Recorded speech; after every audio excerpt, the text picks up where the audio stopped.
you know. And what I do remember is that I was moving through this fluid, and I remember distinctly feeling like there's a weird substance of moving through when I was going towards that like portal. When I entered into the portal, it was like the substance was gone. There was resistance. I was moving through something that created resistance on my form. Yeah. And when I was older and I projected out of my body, and the most vivid and powerful projection I had out of my body, well, there've been a couple of them like this, but you can project out of your body with your eyes open. Yeah. You can leave your body while you're awake without closing your eyes. And you can leave through your eyes. And you can create an image that you project through, like a geometric, a yantra. And the yantra starts to spin and become vortices of color and energy. And then you literally leave your eyes and you go through that vortice and you travel out, and then you feel like you're surfing through water, but it's like it's silver. You guys have surfed, right? Well, when you're surfing, I don't know I don't know what the sea are like where you are, but yeah, we've got like dangers not too far where there's a perfect tube. If you get inside a tube, it's like the water does this. It's like a sound. It's like this loud sound around your ears, and you're inside the wave, and you're being bulleted, shot through like a tube, and you accelerate as the tube's pushing from behind, because it's doing this. It's like scrunching like a cloth, and as it scrunches, it puts pressure on your board, and you feel your board's like vibrating. You're going so fast through that tube, and it's pretty cool to be inside a tube. Tube riding is the best. The noise in there is incredible, because all the acoustics of the water moving, you hear this weird kind of sounds inside there. And so anyway, it felt like that. Like I was surfing through this fluid that seemed like it was silver. But it was fluid. It was like water. It was like water when the moon is shining on the water at night and it's like silver. Right? If you're by a lake or a dam or something, and the moon is rising and there's like the silver sheen, it was like surfing through that stuff, and you're surfing through like a tube, through this liquid substance out there. So that is like what surrounds the world. Could that be like the silver thread which ties us to a higher self? For, I never saw that thread in my life. Right. People talk about that thread. I've never seen the thread. I've been like swimming through weird substance. Swimming more like surfing. And the stuff is transforming around you, swirling. And as you move through it, you can move really, really fast. You can project, because you're not moving with your body, you're moving with your thoughts. And you can like move like succinctly through this thing. And it's like you become like a serpent. You're moving fast through this substance, like surfing. It feels like you're surfing underwater. It's really a cool sensation. Nice. It can get a bit addictive. What were you going to say? But, hey? No, that there is this this character, of course, in the Marvel universe, the Silver Surfer, who has these cosmic powers, including superhuman strength, flight via a surfboard-like craft, interdimensional travel, energy manipulation, and the power to create pocket universes. Like that, it made me think about that right away. Which is, like you talk about Silver and Silver Lake and Silver Surfing and all of that. It's like, these guys at Marvel who create these characters, they are onto something for sure. Yeah, there was also the Loki TV series, which Slick and Chance dissected brilliantly. I'm not sure if you guys saw the series. No, not I learned so much to do with etymology from those guys during that. But there was obviously Loki, who was part of the TVA, which is to do with like the time lords or time guardians, and they go up and down elevators to go to different dimensions. And they're basically chasing after Loki, who's trying to escape, and he always turns up during the apocalypse. But the female Loki was called Silver, and Quicksilver is like Mercury, messenger of the gods. So then that's what made me think of the Silver Surfer opening new dimensions and traveling between worlds. Pocket dimensions. Yeah, like the trickster would, going between worlds, you know. Yeah, so this interesting about this water phenomenon, isn't it, with baptism and the jinn. So traditionally, people from Arabic culture, traditionally in the Zoroastrian time, they wouldn't use water at night because they believe that brings the jinn into their reality. Isn't that interesting? Yeah. Water. Just quickly on water and the trickster, at some point during our conversation, because we never know where it's going to go, I'd like to talk about Pan, if you guys are down for that. Pan and the trickster archetype, because I think the trickster archetype is so important at the moment. Like Pan, the devil, the trickster, even Enki, like this kind of more water energy. It's more of a kind of watery, which we've been tricked into thinking it's the fiery god, because I sent something over to you yesterday, Stein. It was Maui, the demigod, was the god that, or a demigod that brought fire to humanity, like Prometheus, but he wasn't the fire god himself. Because, and then also we had with the Maui fires the blue beam, direct energy weapon, because all of the blue things, parasols, cars, are all fine. So it's definitely a blue beam, and the frequency of blue is 6.66. So there you have your mark of the beast, which is blue. And it's interesting that Maui, the island, got burnt because that is the trickster archetype, and the trickster archetype is under attack from the deceiver, because people think that the trickster is Satan, and I think Satan is the deceiver, and that Lucifer, Pan, this trickster archetype, isn't inherently evil. I'd like to get your guys' thoughts on that. And then also Pan being cast out of, like Pan dying or being cast out of heaven, like Lucifer was cast out of heaven, which is the mind. I'd like to get your guys' take on that at some point, if you're up for.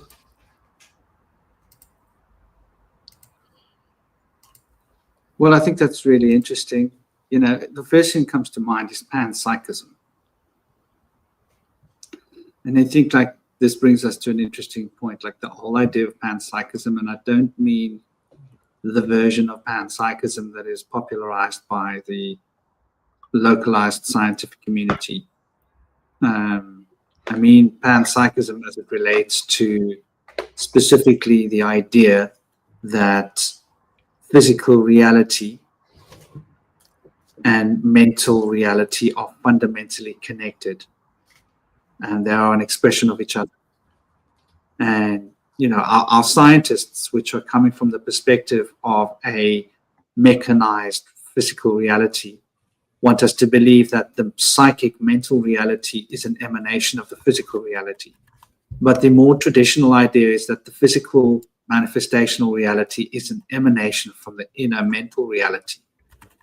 And so this panpsychism sort of brings us back to that idea. So then when I look at Pan, Pan represents nature. So Pan, in my mind, also represents the green man. And when we look at the green man, I'm looking at Saturn.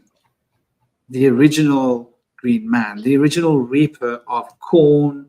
So Saturn was originally an agricultural deity like Pan that represented the abundance of food and bringing to us corn and wheat. And then he had the scythe, which was the crescent, which was for reaping the corn. And then he was also sometimes called the reaper because the reaping holidays were dedicated to the green man. And I think Pan, the green man, and Saturn are all the same deity that has been transformed through different epochs of time to fit different needs. So that's my idea when I go to the idea of Pan. And the idea of Pan as well then relates to our original shamanic cultural legacies, where we identified everything with the natural kingdom, animals, animal deity, animal guides, tree worship, understanding like groves of trees, which is where I think the original stone circles come from. What if the stone circles were originally tree circles that petrified? How's that for something to think about? That's a good one. And also, according to Wikipedia, and I find this quite interesting, Pan, the god Pan, the ancient Greek one, is the god of the wild, shepherds, and flocks. So he is also, in a way, he is a shepherd himself. And I do wonder, like, you know, we've heard so many times, like, who is the shepherd, and we are his flock. So I'm curious, how would that connect to, you know, the one that we are always told is the shepherd? Because it is, to my knowledge at least, you know, the image that we have of the devil with, you know, hooves as hind legs and horns and whatever, like that is basically Pan. But, you know, Jesus is supposed to be the shepherd, but Pan is like really is the god of the wild, god of the shepherds, god of the flocks. So he's like even one step above that. So would it be for that reason that he's been turned into the image of Satan, if you will? And he's also associated, this is another good one, with the mother goddess, which is either Rhea or Cybele. Yeah, I always view Pan as more of a feminine energy rather than a masculine. Sure. And my reason for that is because nature, or like the earth, is more of a feminine, like it has more water and earth than air and fire. And obviously Pan was a god of fresh water. Water is more of a feminine like energy quality. So I just find it interesting that obviously Pan's always seen as like a masculine, like Pan, like he kind of thing. And also you mentioned Christ or Yeshua being like a shepherd also. There's lots of crossovers between Pan, Prometheus, Pandora, Lucifer, Yeshua, Enki. They all seem to be bringers of light, like Pandora, opening the box. Pandora just meaning all doors of our mind. Can't have that. Sounds very similar to Eve, taking a bite of the tree of knowledge or of good and evil, opening our minds. Can't have that. Got to be in subconscious still. And obviously Christ, he was known as the light of the world. Obviously he taught a lot of wisdom and stuff. And then you have Pan being turned into the devil, which people view the goat head or the ram which is another. The ram is associated, I guess, with Aries, is associated with the mind, but also it's associated with the heart chakra. The ram, it's it's yam. Apparently, you chant yam to unlock your heart chakra, which I find very similar to a ram. But also, Yam was the god of the sea, much like Poseidon was, who would be another god of water. But yeah, what else did I want to say? There's something important I wanted to bring up. That Pan was the only Greek god to die, and apparently he died around, let's say he died around AD 14 to 37. And Yeshua died between AD 30 to 36. So both Pan and Christ died at the same time. I find that very interesting because it seems that the same time that Christ's consciousness, or Yeshua, died, we were more disconnected from nature. Like there was more kind of grid-like structure from the Romans, like the Romans casting all the snakes out of Ireland, which would have been the pagans or the wisdom or the shamans. All of these kind of like straight roads. And yeah, I just find it interesting. I think Pan and Christ, they are interlinked. The same with Enki, who apparently implanted our pineal gland or gave us the ability to transcend. So yeah, there's lots of crossovers between these archetypes. And just quickly on Saturn or Kronos, that Prisus, I think was his name, was the son of Kronos, and he was a sea goat, which is the constellation Capricorn. Yeah. And Enki is also being pictured as being a sea goat too. So it's very interesting that the son of Kronos, Prisus, was a sea goat, same as Enki. And Enki and Enlil's father was Anu, which would be Saturn. And Saturn has two poles. One is the hex, which is structured water, which is more of like a magnetic north, watery. And the south is an eye, which is more observed or quantitative. So I view the north pole, the magnetic, as Enki, the water, the more flow or kairos time, more of flow. And I view the eye on the south pole as Enlil, the big brother, observing the more masculine air, god of the wind archetype, because there's always two polarities and they're one in the same. The story of the two brothers, the sort of sparring between the trickster and the deceiver, Satan, Ahriman, and Lucifer, you know.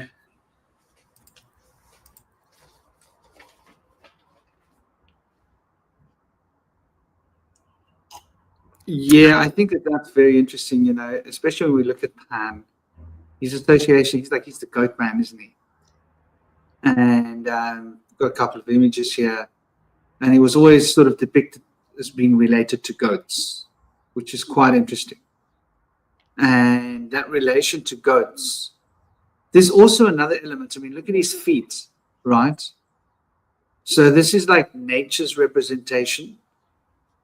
And it sort of brings me to a point, that's something that I wanted to make a point of sharing as well, is the idea that the first animals that were brought to earth were goats and sheep,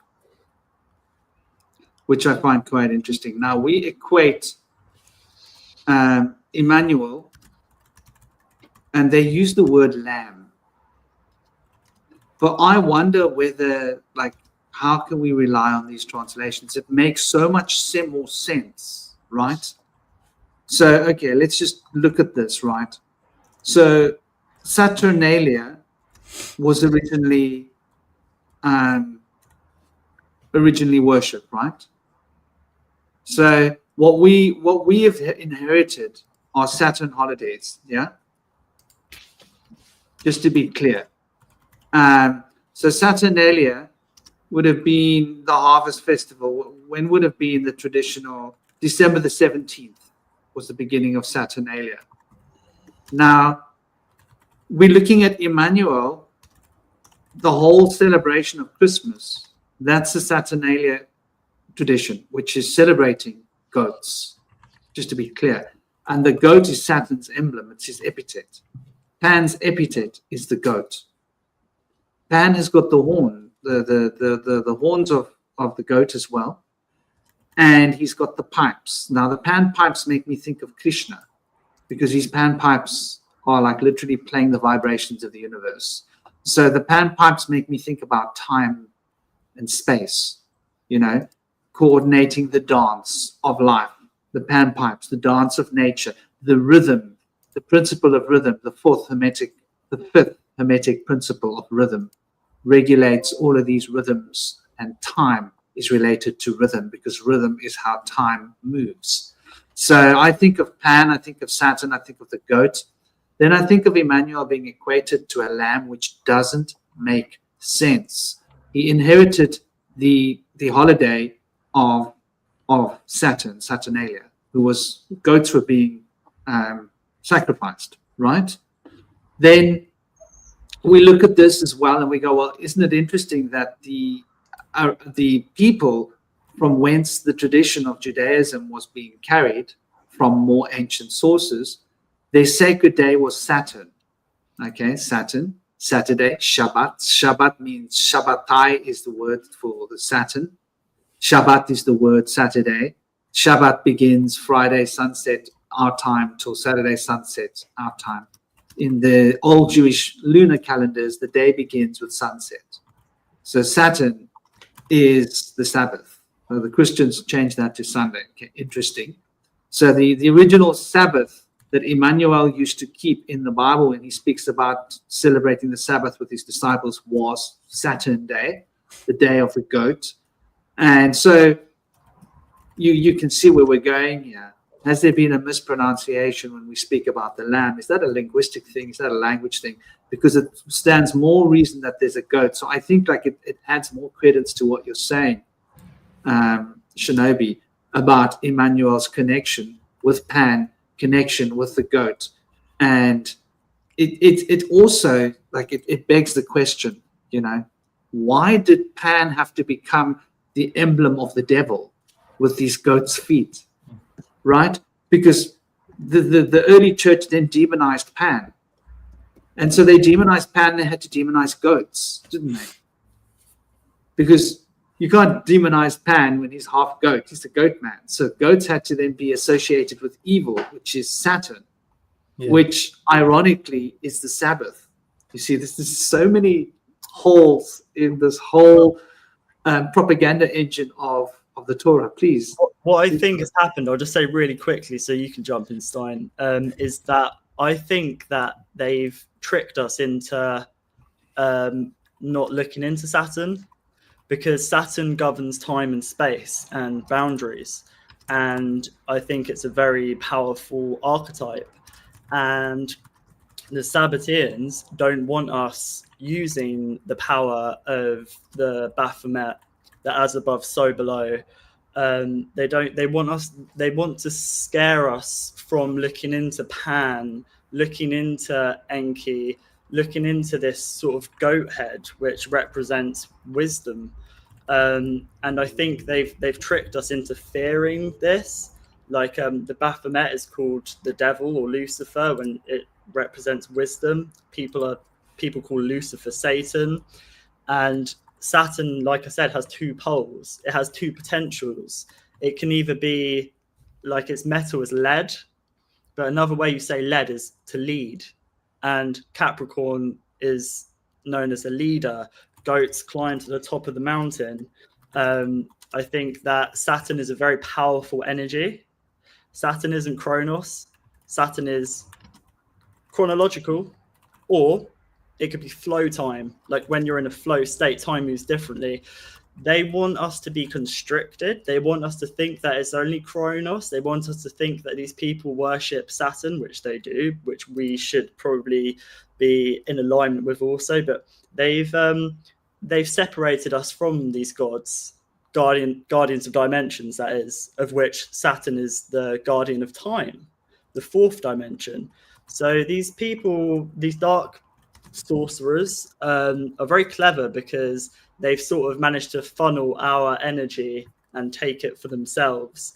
But I really don't view Saturn as bad. It's boundaries, which is good. Water is a boundary, but also to observe can go beyond boundaries. So yeah, I think people need to start looking at Saturn in a different way. Like the Greeks had another word for time, which was kairos, which is a bit like Mercury, messenger of the gods, Quicksilver.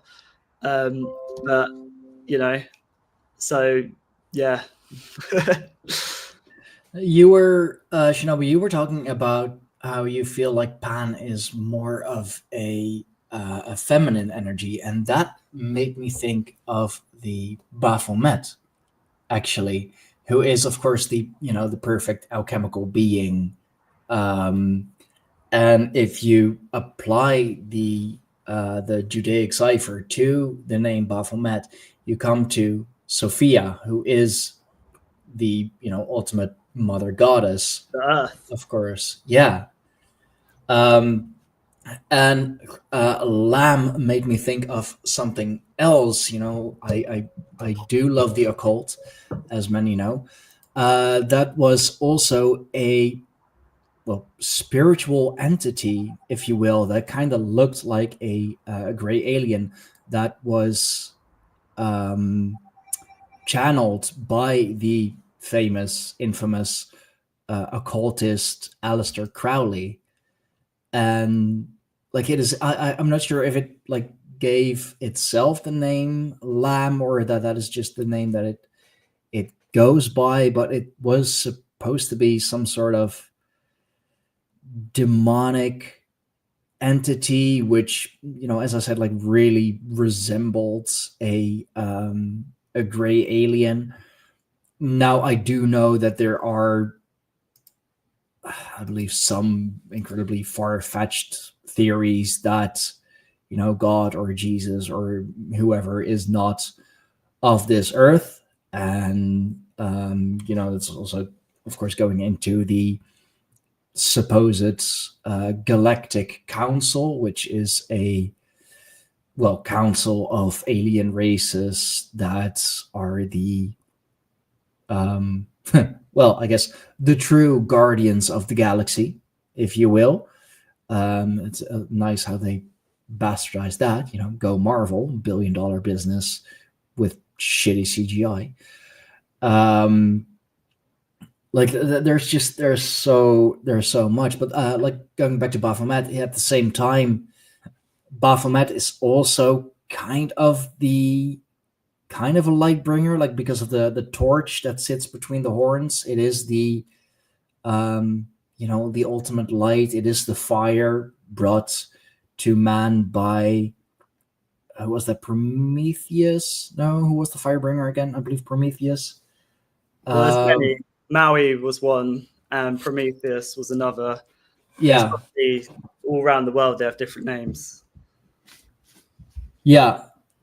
So just it really has like so many occult tie-ins as well, and I never imagined being able to tie in Crowley to this, who of course like loved Egypt and everything like Egyptian occult, also going into the Hermetic traditions. Of course, it is. Yeah, there's so much, and you could. I mean, I guess in a way you could even say that Crowley himself was kind of a trickster. Like I mean, it's still not entirely sure, of course, whether he was the real deal or just like really, really good at faking it.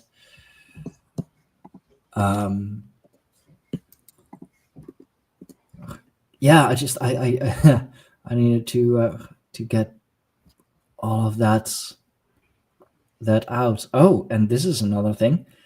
what's the deal with caves? Like I'm seeing here, at least on Wikipedia, that being a rustic god, Pan was not worshipped in temples or built edifices, but in natural settings, usually caves or grottos. Always caves, and like for example, in Mithraism, it's mostly worshipped in caves. You have Plato's cave as a theory, of course, or as a well, not a theory, more of a teaching, really. Mithras being the bull slayer. There's another, horned animal, if you will, connected to a deity or deified entity. It's crazy how it all really connects together, and how you can connect like all the dots together in just like one or two lines. So just curious, what do you like? It's very interesting. No, please. Sorry, brother, carry on. No, I'm done. I'm just really curious as to what you guys think of it. I like what you point out about the Baphomet, because I think that Baphomet was Oedipus Levi's own rendition of Pan. In other words, for the next epoch generation, because Pan was an older idea, and Oedipus Levi, being of the church, right, being a church person, would have wanted to distance himself from Pan because of the pantheons that the church was opposed to. So he needed to create a new version of Pan that could be accepted and not be ridiculed by the church. Baphomet. He was like, it'll take them a while to figure out what Baphomet is before they can tell you excommunicated. Like, they've got 10 years on the clock by the time they like do the research and go, no, this Baphomet's too much like Pan. But I think like there's a lot in that. I want to bring a focus here, and it's a slight little bit of a junction, but I think it's well worth it, and I think it's an important point, and I'll tell you why. Because when we're looking at goats, where did goats and sheep come from? How did they get to this planet? I think there's like a very interesting story behind this, but I want to start off with, if you Google where did the idea come from that humanity was created by beings from Nibiru?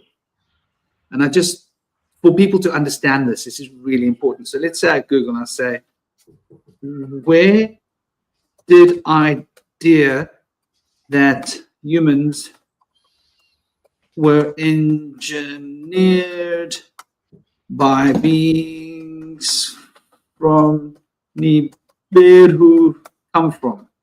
You're going to be surprised what evidence I'm going to be able to. Okay.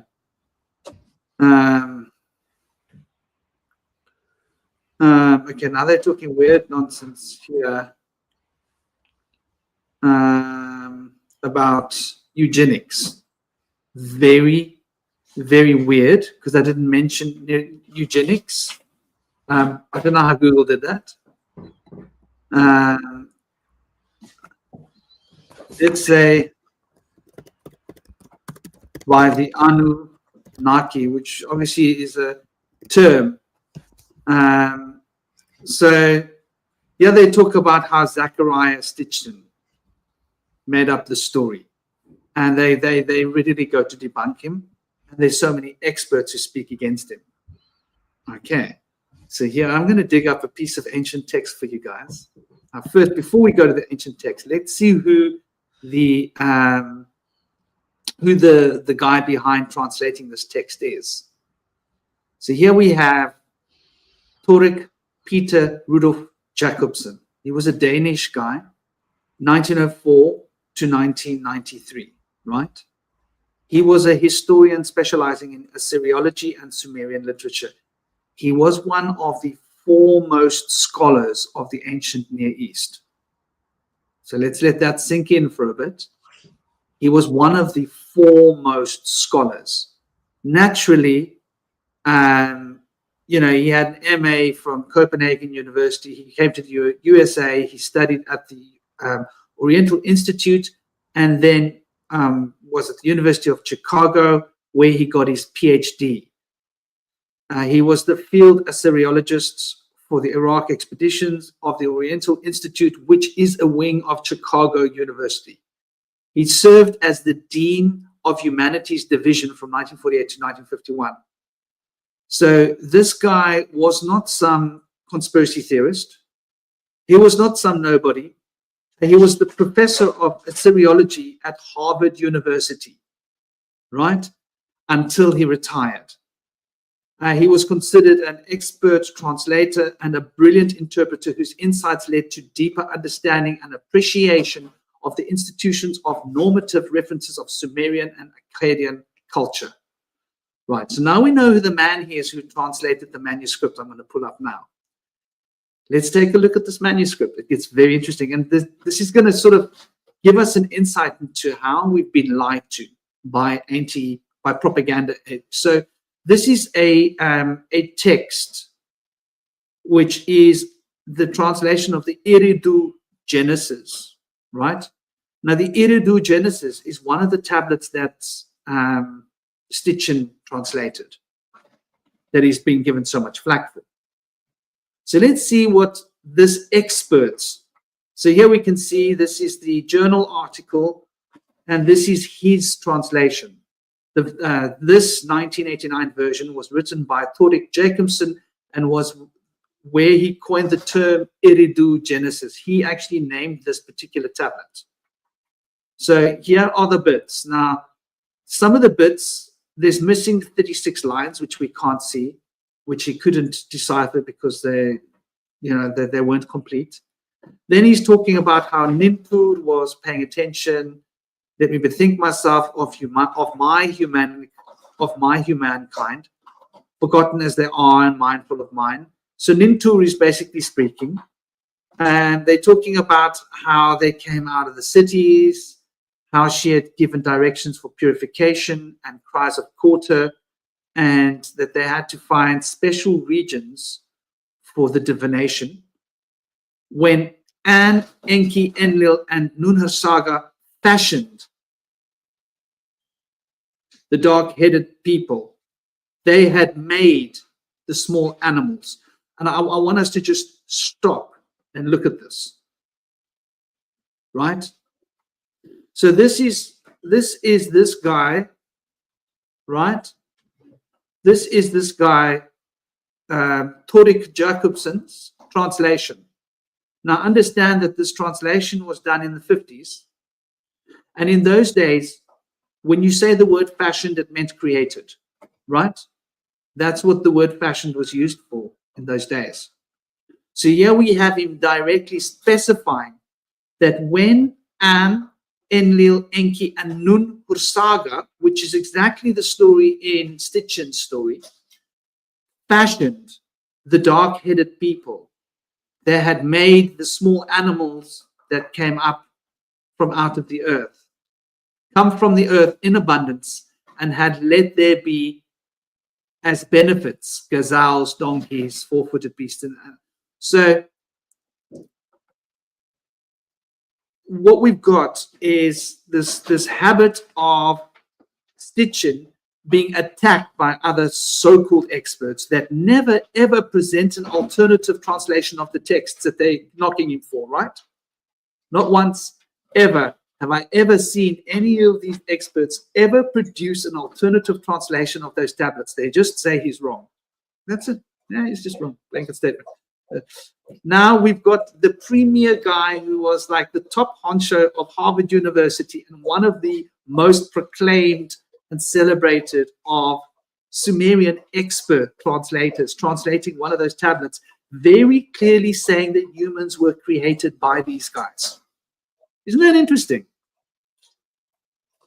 It sort of forces one to actually go and question all this nonsense, woke propaganda we've heard And now, because one of the big times that they attack Stitchin for is they say that he made up this ridiculous story that humans were manufactured, right? Genetically modified or created by these beings. But here we're seeing actually this is not Stitchin's. This is legitimate translation from ancient tablets. These tablets this is the fourth tablet of Stitchin's set of tablets that he translates. So the biggest thing that he gets knocked for is here actually validated. So you'll find most of those people, woke people, attacking him, saying, oh, he came up with this nonsense idea. It doesn't say that anywhere in the text. Actually, it does. We've just seen it. So the reason I point this out, I haven't had time to check all of the tablets that Stitchin released, but my gut and my instinct says that when I go into these rabbit holes, if I can find more valid translations, they're going to actually verify what he says. And then we're going to understand that there's a coordinated movement of so-called experts trying to discredit Stitchin, and we need to ask ourselves why. Now, the reason I'm bringing this up is because Stitchin also says that the goats were brought to Earth from Nibiru, specifically. Now, that to me seems like a piece of text that's very hard to misconstrue, right? Piece of text saying that they brought from their planet livestock consisting of sheep and goats. It's not open to that much interpretation. Well, right? It's not like sorry. I'm just wondering if the goats could be kids, because obviously baby goats are called kids, but in the translation, could it have meant kids and not the actual animals, like all children were brought from Nibiru to here? Or is it literally the animal? That makes me think of the Pinocchio story of the island of what is it, like the island of pleasure, where kids are transformed into donkeys and sold off as working donkeys, which is like both magic and fucking human trade. Yeah, well, also another name for donkey is arse as well. So I think there's something a bit darker to that whole analogy of the donkey. Also, Yahweh is associated with Set, who would be the donkey-headed god, the dark one. That's interesting, because there was that's quite known actually. There's graffiti found, like fucking old graffiti of like some kids mocking another kid because he worships Christ, and the depiction is of Christ with a donkey's head. Let me see if I can actually find that. This is very interesting because donkeys were considered very sacred in ancient times. And I think what you said as well a moment ago makes this very interesting point as well. The idea of Seth being related. We read about Seth in the Bible. Seth makes me think, there's something going on here. They're hiding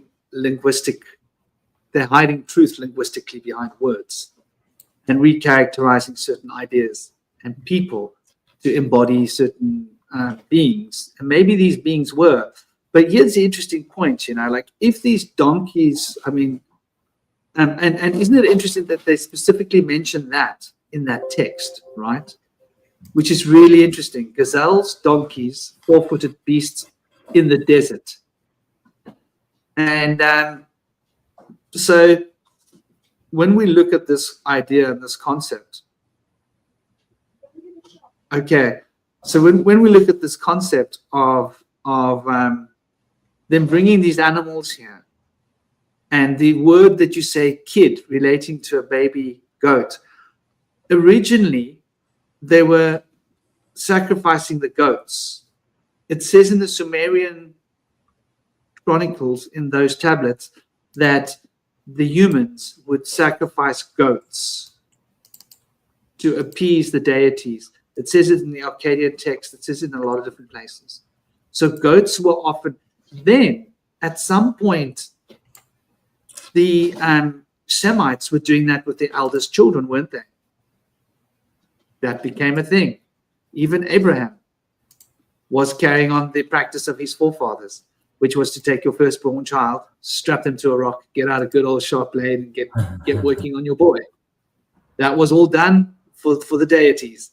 So I find it interesting that at some point they were using goats, then they started using children, and then they probably went back to using goats. I wonder whether this is why we've got this linguistic connection between kid and kid. I've always wondered about that.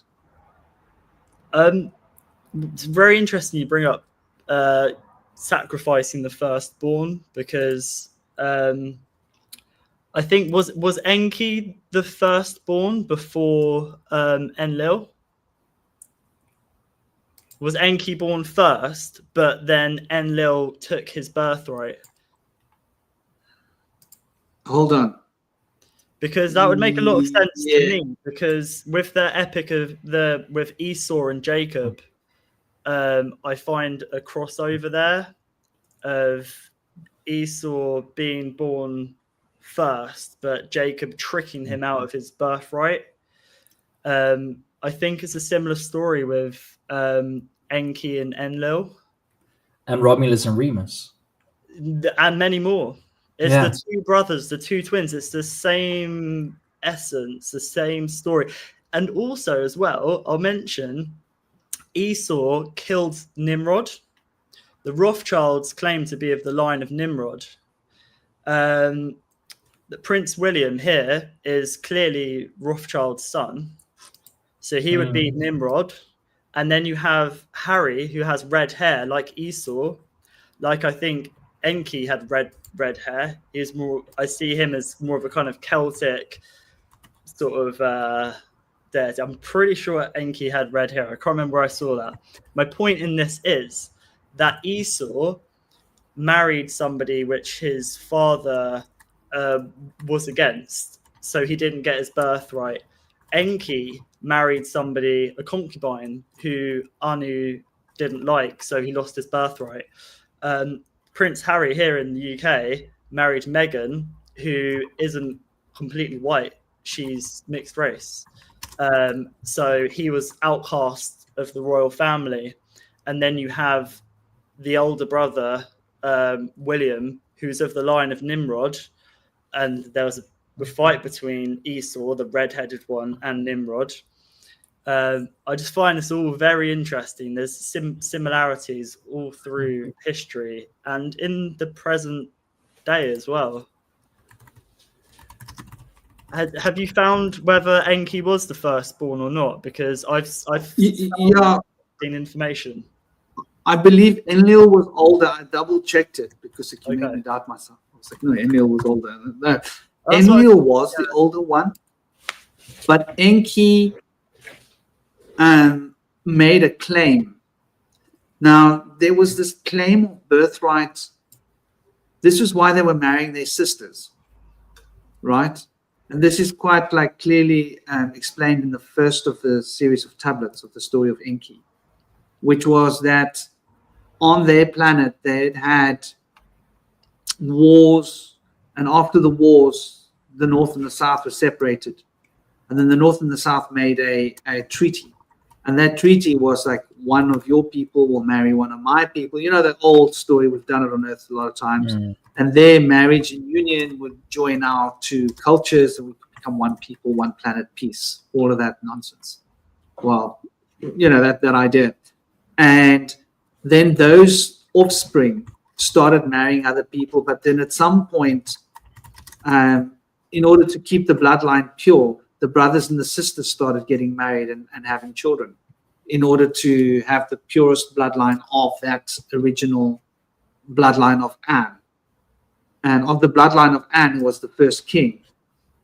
So then they brought about this new regulation about if you marry your sister, that child has more right to the kingship than if you don't. Now, I'm not sure exactly, but Enki he was also better trained. Enki was more intelligent. He was one of the profound engineers.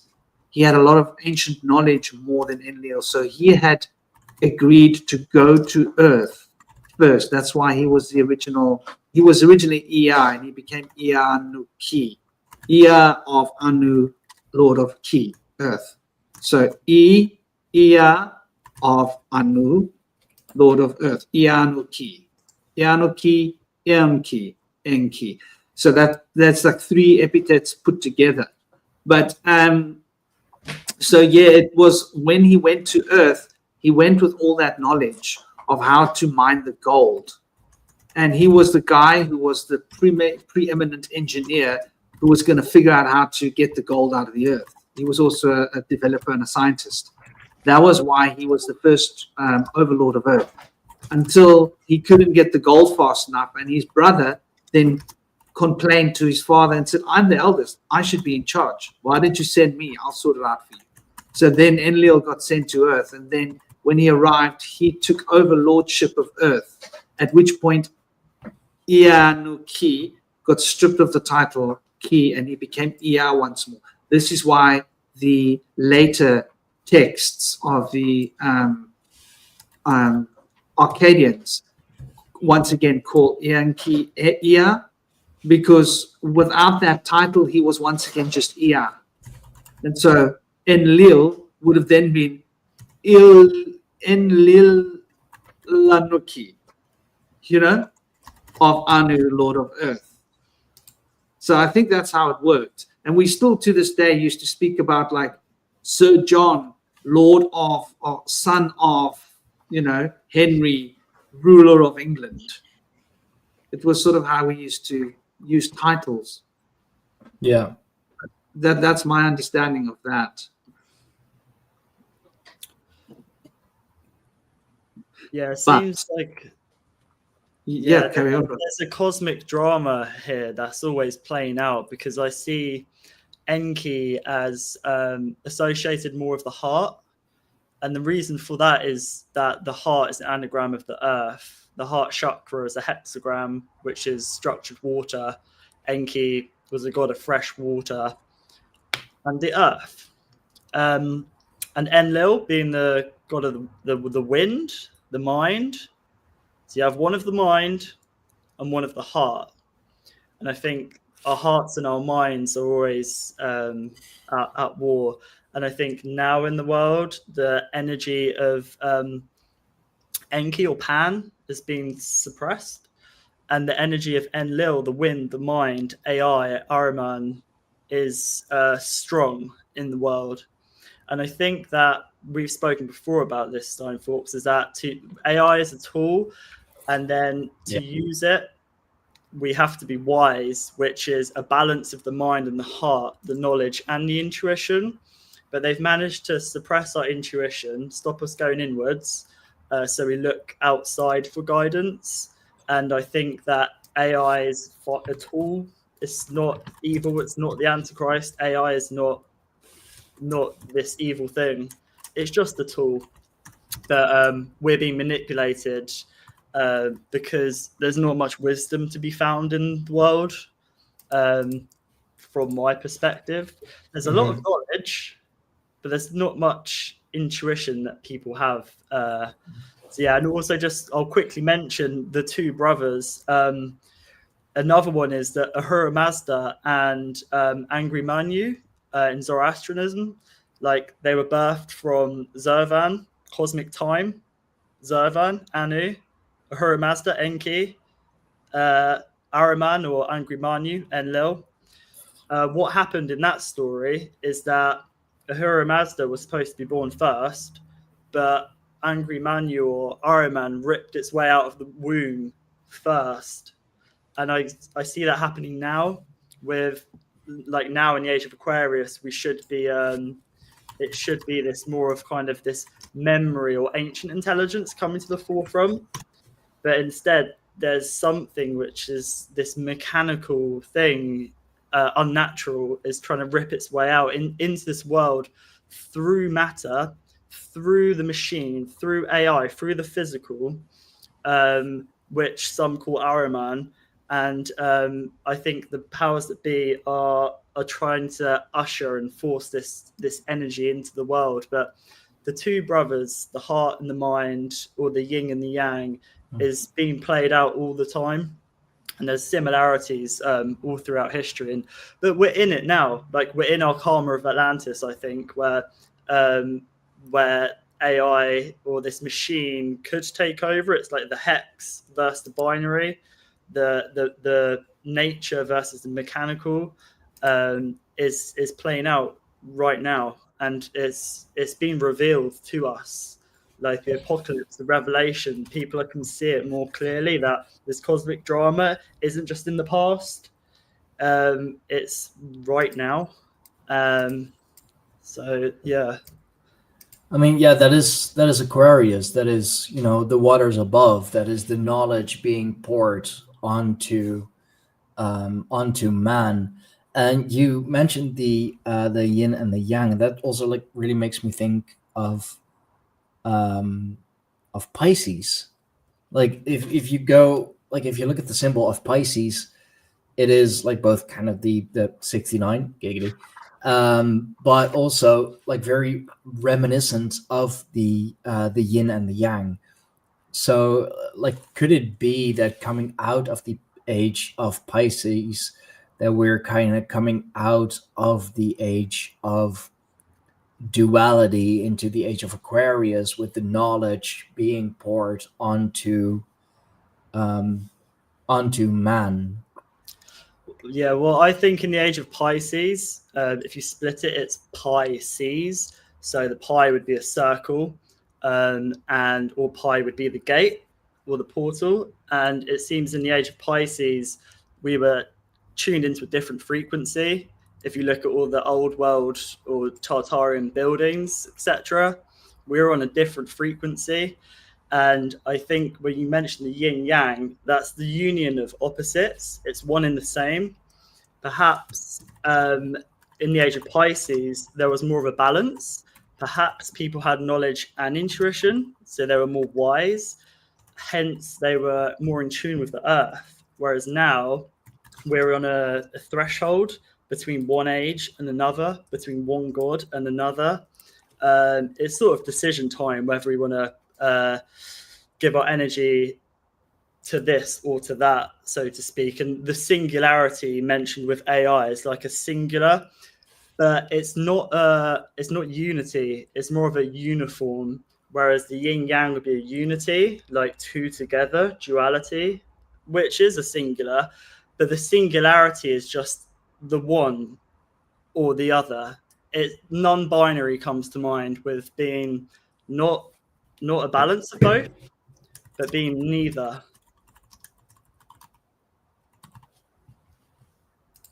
Yeah, I just want to point out one thing. Like, this is very interesting. Let me bring up that once again.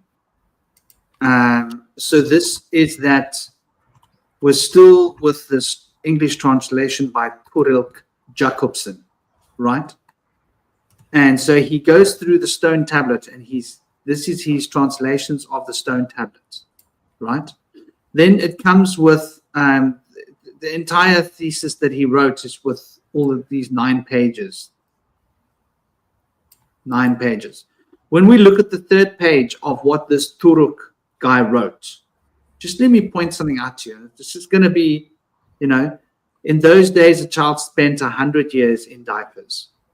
That's what the texts are saying of the wash. So there's some bits missing. So in those, this translation, it's nothing to do with stitching. In those days, a child spent 100 years in diapers, some bits missing of the wash. After he had grown up, he spent 100 years without being given any task. Talking about time. Okay. Now, here's a very interesting point. We're talking about the etymology and the words. Ka, li, I hope you guys can see this. Doom. Ka, li, doom, dham, bakabhe, igji, mini, be, lip, khubor, ri, ij, mis, shu, nutsi, sad, lip, isu, no, lip, shu. So here's like the actual syllables that he's provided for us But we look at this text that this guy, and this is his journey, his journal of biblical literature that he's extracting from these tablets. Just look at what he's saying, this guy. He's saying the two kings reigned for 46,800 years. That's Eridu's term. Eridu's term was commuted, shifted in Bad Tibera, Eman Luana reigned for 46,800 years. Then Eman Gal Lana reigned for 64,800 years. Then Dumuzi. Now Dumuzi was the lover of what's her name? I'll take you back to the text that we're talking about that she wrote. She was Inanna. Inanna had a thing with Dumuzi. As far as my memory goes, I could be wrong. Dumuzi, the shepherd. Okay. Remember we were talking about Pan? Dumuzi, the shepherd, reigned for 36,000 years. Then 3 kings reigned for 100,000 years. Bad Tipira's term. Bad Tipira's term was commuted. In Sipar, Ebmenuturang reigned for 64,800 years. That means 1 king reigned for 64,800 years. That's the Sipar's term. Sipar's term was commuted. After him, the Larak Ensipadzinana reigned for 36,000 years. 1 king reigned 36,000 years. That was called the Larak's term. So we had 2 of those 36. The Dumuzi reigned for 36,000 years. And we've got another reference in the texts here of Endizabadziana reigning for that. 1 king reigned for 36,000 years called the Larak's term, and this was commuted. In Shurupak, Ubhara Tutu reigned for 28,800 years, and then Ziutsudra reigned for 64,800 years. Now, Ziutsudra is who we're calling Noah, right? This is the story, and let me go back to the particular stone tablet, because he's using other tablets that he's translated, that's the tablet of kings that he's referring to, because this guy translated a lot of Sumerian stuff. This Torkild Jacobson was the premier translator of Sumerian. Now we're talking here in the next, this is tablet column number, okay, so number 2 is when the royal scepter, okay, number 2, the second tablet. Sorry, the second lines across the tablet. Let me have him advise. Let me have him oversee their labor, and let him teach the nation to follow unerringly like cattle. So they were basically controlling human beings to be like brainwashed. When the royal scepter was coming down from heaven, the august crown and the royal throne being already down from heaven, i.e. the king, regularly performed the perfection, the august divine services and offices. Now, they mention later in these tablets that has to do with augury. Josh, disappear, please. That has to do with augury. And augur is got to do with divination. And this has got to do with removing the guts of animals in order to divine what was going to become at a later time. They were named by name and allotted half-bushel baskets. So what you got given was based upon a divination. Interesting system. The firstling of those cities, Eridu, she gave the leader Nundimut. And Josh, I promise you I'm going to throw your gun in the sea if you come and disturb me again. I promise. So you walk away and be quiet is the best thing you can do. Thank you, my boy. Sorry, what did you say about the removing the guts of animals? That was part of the augur. And that was an ancient augur practice that has been like practiced until thousands of years ago, which was to remove the guts of animals and use them for creating what they call an augur. And an augur is a divination. And so that's how prehistorically people used to divine. They would read the guts of animals to know what was going to happen in the future. It's a very, very ancient thing. It goes right back to Sumerian time. The reason I that is because there seems to be an attack on our gut biome now, which affects our critical thinking. So I'm just putting it out there that the guts of animals is our guts, so that the powers that be can do their divination. That's very interesting. It's an I like interesting that. point. But anyway, here they're was talking interfering about how she gave to Sorry. Shuru. Sorry, brother. No, This just to finish this off, so I can take this away. This is all the story of Inanna that we're reading here. And you see, when you go to the next text, that day Nuntur wept over her creatures, and holy Inanna was full of grief over their people. But Enki took counsel in his own heart. An Enlil, Enki, and Nunhur-Saga. Nunhur-Saga, I think, was Enki's sister and wife. Am I right? Or is that his mom? I'm sorry, I get confused sometimes. Had the gods of heaven and earth swear by the names. At that time, Ziusudra was king. So we're talking about prior to, and now Ziusudra was the king. Now there's another set of tablets where Ziusudra gets given lapis lazuli tablets, right? And this is from what's your name, Stitchen's work. But you can see that it's dovetailing with the work from this other translator, who is like the preeminent Sumerian scholar of the last century. I mean, come on. But do you notice how the dates of how long those kings reigned for? Now, this is another thing that Zachariah Stitchen was not for, because he came up with these ridiculous dates, saying that they were here like maybe a million years ago, hundreds of thousands of years ago. And people were like, oh, come on, that's too far-fetched. But now we've got these other tablets that were translated by this other guy that's actually confirming. So when you start really looking into this, you start noticing, this is very interesting. Like the history of humanity, they found a place in Israel, modern-day Israel, or close to the border of Israel, where there's a settlement where they've got evidence of people being almost 1 million years ago in groups making fires. And so the reason I bring this in there is we're talking about Pan, we're talking about these guys. We've got very modern versions of stories that could be 500,000 years old.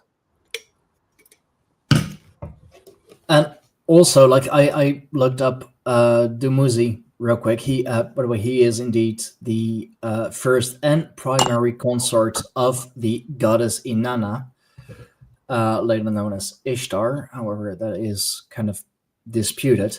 But he is, he is also the story of Persephone. He is the story of Balder.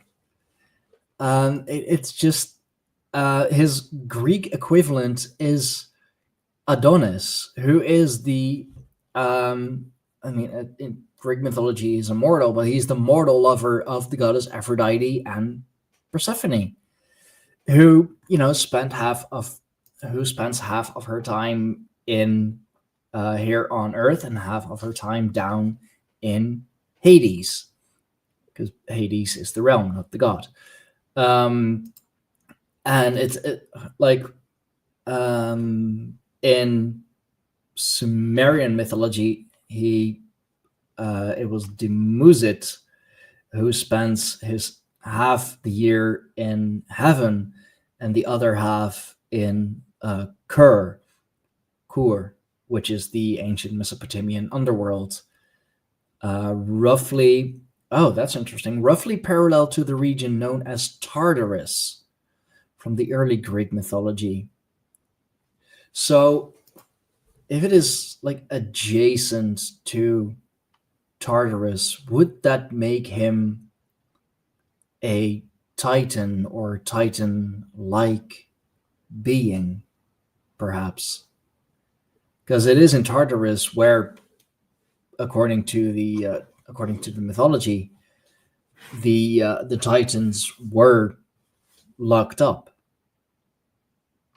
And if Kur is adjacent or like very close to, or like as it says on Wikipedia at least, trying to use as mainstream sources as possible, of course, roughly parallel to the region known as Tartarus, described as a dark, dreary cavern located deep below the ground. Here we go again with caverns, caves, grottos, going like all the way back to Sumerian times, to possibly, even Nibiru.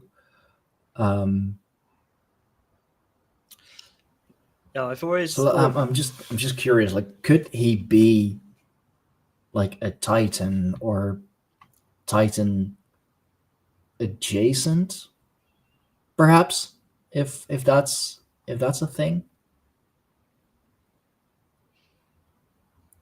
I mean, he's lived for this is what they mention in those old records. This is, they say that from that planet Nibiru, which we could call what did the Greeks call it?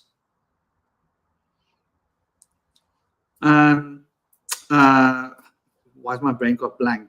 What did the Greeks call their place where they came from?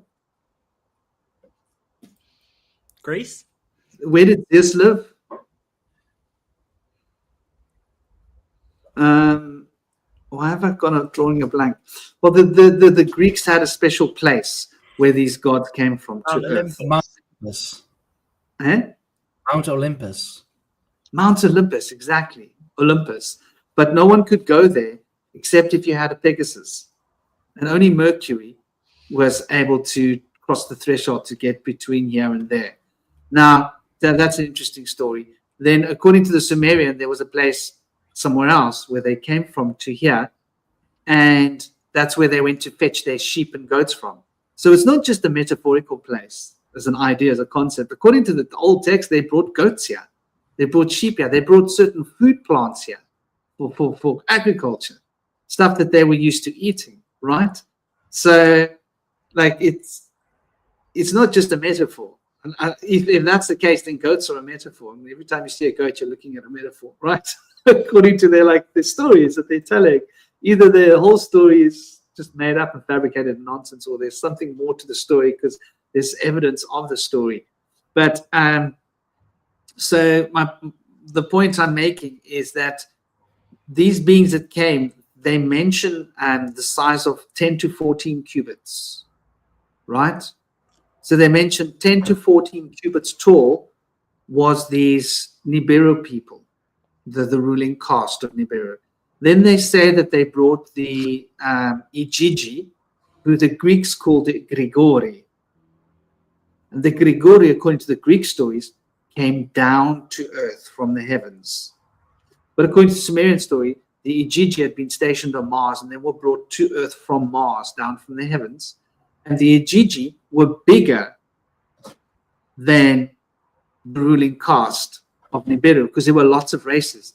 They even mention in the first tablet, and if we can rely on this translation, that there was this queen that was a dragon on the other planet called Tiamat, and that Tiamat and Nibiru had been at war for a long time, and that Tiamat had fashioned warriors out of local serpents that were as high as 40 cubits. Some of them were 40 to 50 cubits. They mentioned specifically creatures that were 40 to 50 feet tall. Doesn't that sound like dinosaurs? That were serpent creatures that were used in the wars against Nibiru. And that they fought these terrible wars and that they brought these serpents. Some of these serpent beings had been left on Nibiru. The bigger ones had been removed, war, but there were still very big ones, and they had been integrated into Nibiru society, which was a multicultural, multiracial society, and the beings weren't all the same size. Then they speak about how the Igigi had been brought to Mars. Because they were bigger, they could withstand more extreme temperatures. They were more robust and they were stronger. Then those beings are the ones that were brought to Earth because there was an impending flood coming and the conditions in Mars were getting bad, according to those stories. So we see the same story repeated by the Greeks, with the Grigori coming, and the Grigori are the watchers, and the watchers are the Nephilim. And the Nephilim spawned, according to the Hebrew story, the Anakim.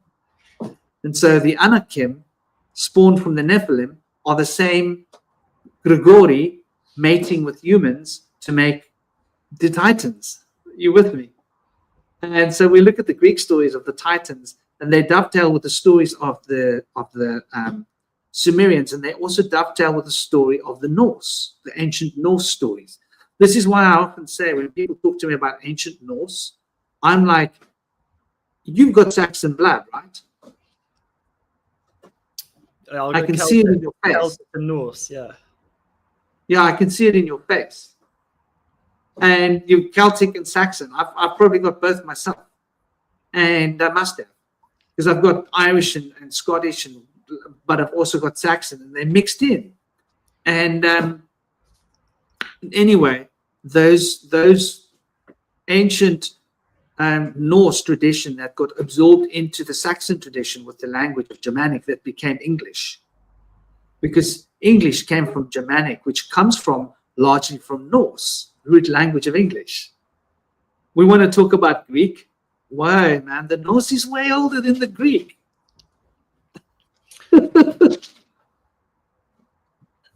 Yeah.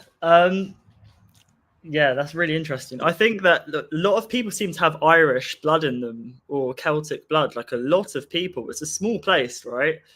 I've always thought that the Irish blood people have in them is possibly Atlantean, or like Tartarian, or it seems to be like a worldwide, there seems to be a worldwide peoples, like a shared blood that we all have. And then now it's called Irish, just from a small place, but I think it was more spread out than that. And I've also heard, you mentioned the Nephilim, I've heard that they were from the earth, not from somewhere else. They came from inside the earth, because I think it's the Nephilim and the Watchers, or the Nephilim and some other kind of giants. They were different. There was a war between two types of giants, and that the flood was caused by Enlil to wipe out this race of giants on the earth. And I think that ties into Tartaria as well, possibly, because all of these old world buildings, beautiful architecture, have huge doorways. They don't look like they were built by savages. It looks like these buildings were built by a race of giants who were more conscious than we are now. And I think this ties into humans or people on Earth making too much noise for Enlil. So he had to wipe out the giants. That these giants of the Earth from Gaia had a heightened consciousness, and that consciousness was too noisy for this for this god who wanted to basically control humanity. So he had to wipe out these advanced beings. Have you heard that there were giants from the earth that were, had a certain blood type? I think that blood type was Rhesus negative, which is the blood type that the elite seem to want to hold on to, because there's a special injection they give people who are O negative or Rhesus negative to try and suppress that magic. I think witches and stuff had this special blood group also. I'll tell you about what makes a Rhesus negative special. Is a Rhesus negative blood can be given to anyone. It's a universal blood. So if you are a Rhesus negative and I am AB or A negative or B positive, I can take your blood, but you can't take mine. So as a blood donor, you are the perfect blood donor for any blood type. That is it. Now, there's been a lot of people taking this and taking the thread apart and looking at it, and it must mean this and it must mean that. But I think on a base scientific level, it's that. It's a universal blood donating. If I want to do genetic mixing with anybody, the Rhesus negative is the easiest blood type for me to work genetic mixing with, because it's a universal blood And if I want to take your blood for myself, I can, if I need blood banks, for example. But going back to the Nephilim, according to the book of Numbers, I think it's Numbers. Let me just check here quickly. Can I just quickly say while you're looking that I've heard that this race of giants were connected to dragons, and they were connected to like the blood of dragons or something like that, and that they wanted, it was someone who was a Christian on a podcast who was talking about this, who was saying that these giants used to take the blood from other people. But I'm just thinking that if these giants or this dragon bloodline weren't from the heavens or the earth, I view that as more of like what's the word, like a plasma kind of, not here nor there, more of like, I view dragon energy as a plasma. I think that this race of giants, I don't know, I think that there was possibly something special with them, that they're not evil and they did have this blood type. And if you have this blood type, why would you want the blood of others? I think it's the other way around, and it's an inversion, that they didn't want the blood of others. This other line of Nimrod, who is in power now, wants that blood. And I have heard that this blood type are more susceptible to extrasensory perception and stuff. I'm not sure if you've heard that. I don't think it's just the universal blood type. Again, universal blood type, universal peoples, Celtics, Atlanteans, could we have all shared the same blood type, and this blood is consciousness which they've diluted, mixed it all up? That also kind of goes into the theory that the Irish are the original Aryans. I think they are part of the tribe of there were three tribes. There's the tribe of the three sons of Noah. So this is why we brought up Ziusudra. Ziusudra is the original archetypal Noah from the Sumerian. And they say that he was a king for 36,000 years. Now, the popular idea that people want to say is that, they must have translated the word year wrong, right? That's the typical propaganda that we've been brainwashed with. But according to the biography, according to the work by Thorkild Jacobson, who was the premier Sumerian person, and nothing to do with Stitchen, according to his work, these dates are legit dates. So everybody wants to turn this into a story with him, right? They don't want to look at this guy's work because he'll never mention it. You know why? Because he's too valid. He's too much validated by the system to be questioned. And his work speaks about how these thousands of years were done. So interesting point. But just to get back to the Nephilim. So according to the book of Enoch, some of the angels came down to earth. And the angels landed on earth and they mixed their seed with human woman. And these human women, their offspring was called Nephilim. They were the first prototype mixed breed between the angel and the humans. And so they were of the earth, but they were also not of the earth. Then according to Genesis 6, verse 1 to 4, the Nephilims were the mighty ones, or giants, who were offspring of a union between divine beings, sons of God, and human women, daughters of men, before the great flood. Right? So that's where the story of the Nephilim comes from. So technically speaking, the Nephilim are from the earth, but the Nephilim was the first prototype. And then the Nephilim spawned the Anakim. And the Anakim were the misshapen giants. They were like demented. So you've got the Devas and the Devis that arrive in the Vedic story. Then from that comes the Asuras. And the Asuras were also gigantic beings. And then from the Asuras come the Rakshas. And so the Rakshas are the equivalent of, in Vedas, of the Anakim. And the Asuras are the equivalent are what we call the Nephilim, and the Devas and the Devis are the equivalent of what we call, hey, kitty, of what we call the original beings. Hello. So, so yes, to long story short, the Nephilim were from the earth, and they would maybe have gone into the earth to hide away from the great flood. No? So maybe there's a reference that after the great flood, they emerged from inside the earth because they had gone into bunkers to hide away from a flood, having technology and all of that, right? Like we would. Does that make sense? But originally, they came from beings that came from elsewhere, merging with humans, which is what the Sumerian texts are suggesting, or seem to be suggesting. So it's like it's interesting, and I think like when we look at these ideas, we tend to want to lump them all into the last 10,000 years.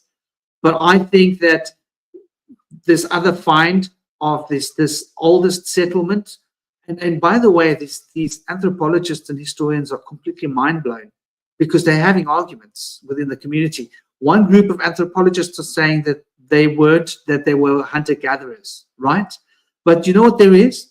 There's evidence that at the same place that there were fires and that there was congregations of humans. They can see by the archaeological records. And they have dated this stuff to more than 900,000 years old. So we've got reference of humans making fires and being together in a group, civilized, 900,000 years ago. And now they're saying that, well, they must have been nomadic people that just stopped in the same place every year because there's no evidence of them having buildings. But like 900,000 years is a long time. Yeah, you would like be living in huts and you'd break them down as you go, as you know, many nomads still do. What if they built out of wood? Yeah, just natural materials. What if they built out of cement like we do? What if they had technology to create bricks? And that 900,000 years, what do you think is going to be left of us in 900,000 years? Not a whole lot.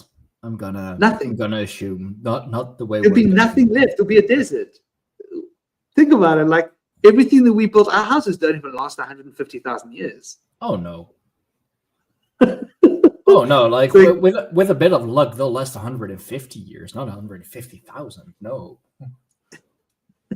So, but they've now got evidence of this. So they were trying to tell us that humans only had fire for 50,000 years, but we've now got actual archaeological evidence that it's like we're more like 1 million years. And suddenly that list of kings, which we've been told must be a mistake because there's no way people lived that long. Well, how do we know what technology these people had? How do we know that they couldn't extend their lives like indefinitely? How do we know that they weren't able to have a rejuvenation tank, right? Where you go into a rejuvenation tank and you become young again. Or they just lived that long because, supposedly this was also like when the when our planet was less heavy. That's how I always interpret it. The the falling of man, like falling into density, because the human body is pretty damn dense and we have to like really consciously maintain it to live long and healthy lives. If we're not as dense, as if we are, as you ponder, like 900,000 years ago, 1 million years ago, I'm gonna just go out on a limb and say that we were definitely more spiritual back then.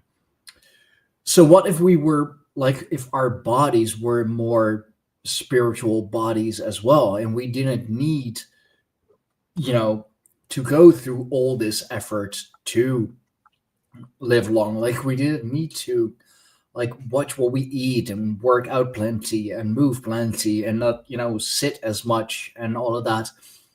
Because there was simply no need for it, because the human body, or whatever kind of body we had back then didn't need that much maintenance.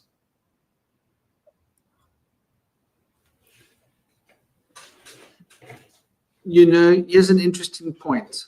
So I'll share this just as an idea.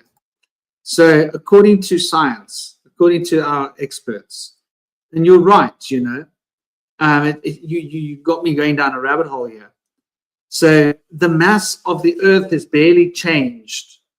We're talking 1% change, right? And that's got to do with changes of mass of space dust. So what this means is that there wasn't a big difference 5 million years ago. A kilogram was almost a kilogram 5 million years ago. What they're saying is that there hasn't been, and when you look at the movement of the Earth from the sun, it's a very small amount, right? What is it, like 2 centimeters a year? Is it? I don't buy into any of that. The distance of the sun, the Earth, the weight of the Earth, it's just their opinion, really. Right.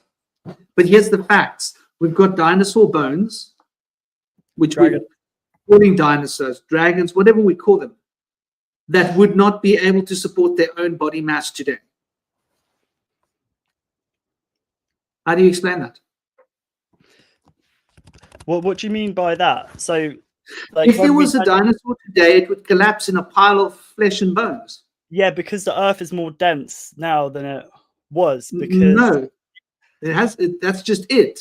The density of the Earth, according to science, has changed by 1%. That's according to science, but also according to science, we should have taken the. So I don't know. I don't believe that. I think that there were giants. Like, also, how would giants have been able to support their own weight? They would have been able to. No, because they weren't as big as dinosaurs. Like, the difference between something that weighs 40 tons or 50 tons and is like 100 tons and is like 100 feet tall to the shape of a human that's like 20 feet tall. Well, I think definitely we were more connected to the ether, and there was an amplified resonance on the Earth. I 100% believe that. I think that it's more dense now than it was. Whether they say it is or not, there's a weight on the planet right now. It's heavy. And I think that before, people were more enlightened and we were able to live longer because we were lighter. And we did this by being in resonance with the Earth. So science may say that it's not, but yeah, who still trusts science? So I mean, some things I don't trust him wholly. No, not with history. I don't know, man. You're telling us to not trust the science. You rebel, you. I don't trust him, but I just look at the logic. And to say that the mass of an object on Earth has changed like to 10 times more mass than what it was, or 5 times more mass than what it was, doesn't make sense. The only way that dinosaurs could have walked was if the mass ratio of gravity, the Earth's gravity must have been much weaker for a dinosaur to be able to. Now, there's only one story that makes sense to me that beings this big could exist, and that's from the Sumerian Chronicles, which says that the Earth was a piece of an exploded planet that traveled through the cosmos to settle here. And after millions of years, it had been bombarded and it had been ionized by the sun and created its own atmosphere and became a planet. But according to the Sumerian history, it was part of a big planet that had a weak gravitational field and was populated by gigantic serpent creatures. It was an oceanic planet. Most of these creatures were in the mud and in the ocean, crawling around in mud and in oceans on a big planet of which the Earth, if that story is true, and a chunk of that, then we could be looking at dinosaur bones that traveled from another point in the galaxy, somewhere else, right? To end up here.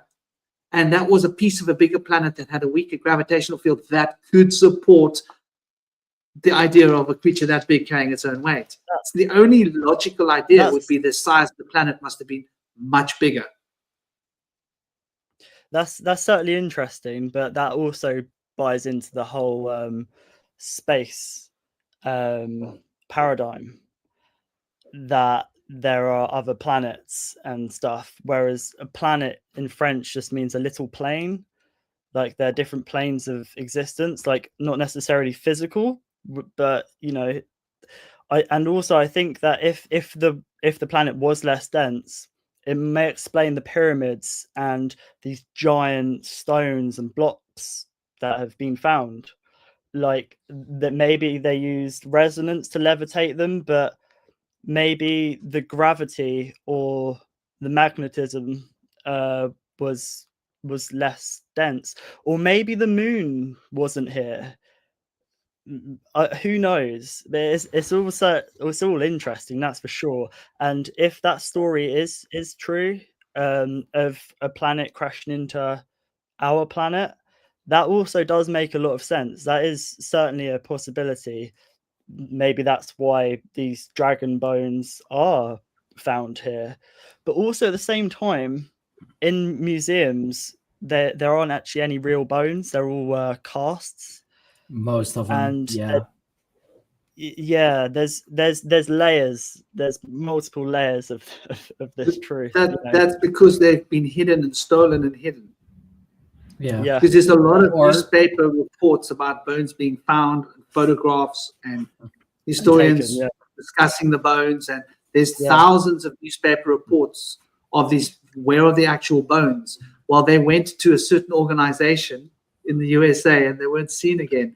We've got like all these sets of giant bones of people ranging between 8, 9, 15, 20 feet tall human beings. And there's not a single set of bones available. And nobody will tell us what happened to the bones. But they were found. They were recorded in history. They were written about. The archaeologists were posing for photographs with the bones in their hands. Yeah. Right? They didn't just make it up. There was legitimate research done and research papers written by the archaeologists of the time. But then suddenly our history was adjusted. And when they changed our history, I have a bit of a theory that I just thought up. Like we know that in the oceans, you know, in water, gravity weight works very differently. That's why, you know, giant beings such as, you know, the blue whale or the sperm whale or giant squid, are able to exist. There is a theory that mankind used to be aquatic beings. Like you can still kind of see it. That's why we have still like slightly webbed fingers. There is an island people still here on Earth, I believe, somewhere in the the Indian Ocean, if I'm not mistaken, who are very well adapted to, like, you know, basically living underwater. Like they can see as clearly underwater as, you know, we can see above water. They can hold their breath for fucking 20, 30, I don't know how many minutes at a time. There was this great flood. There were multiple floods, probably even. What if, like, a lot of those structures are not like pre-flood or post-flood, but like built during the flood, that we as humankind were forced to adapt to a submerged planet, if you will, over, I don't know how many years, evolved into aquatic or semi-aquatic beings. And in that way, with, you know, this is like, I'm like connecting all theories together because fuck it, why not? With a weaker gravitational pull, we were able to, build all these things. Because the Sphinx, for example, which is now like in the desert, has signs of water erosion on its body. So it had to be there at least like during flooded times. Like I'm just going out on a limb, but like trying to connect all of it together, because why not? Speculation,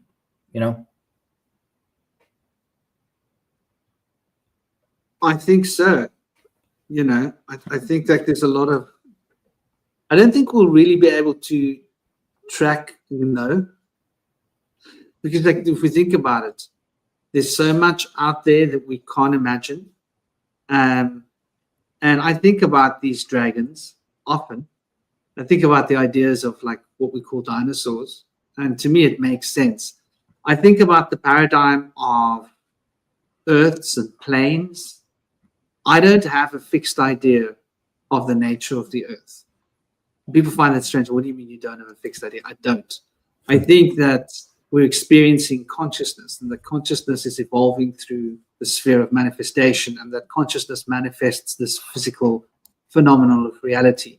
But that consciousness experience of reality can take different forms. And I do think that reality can change according to the perceiver of the reality. I think that the laws of physics are sort of like feedback loops of consciousness to keep us entrained in a particular field of experience, which we call reality.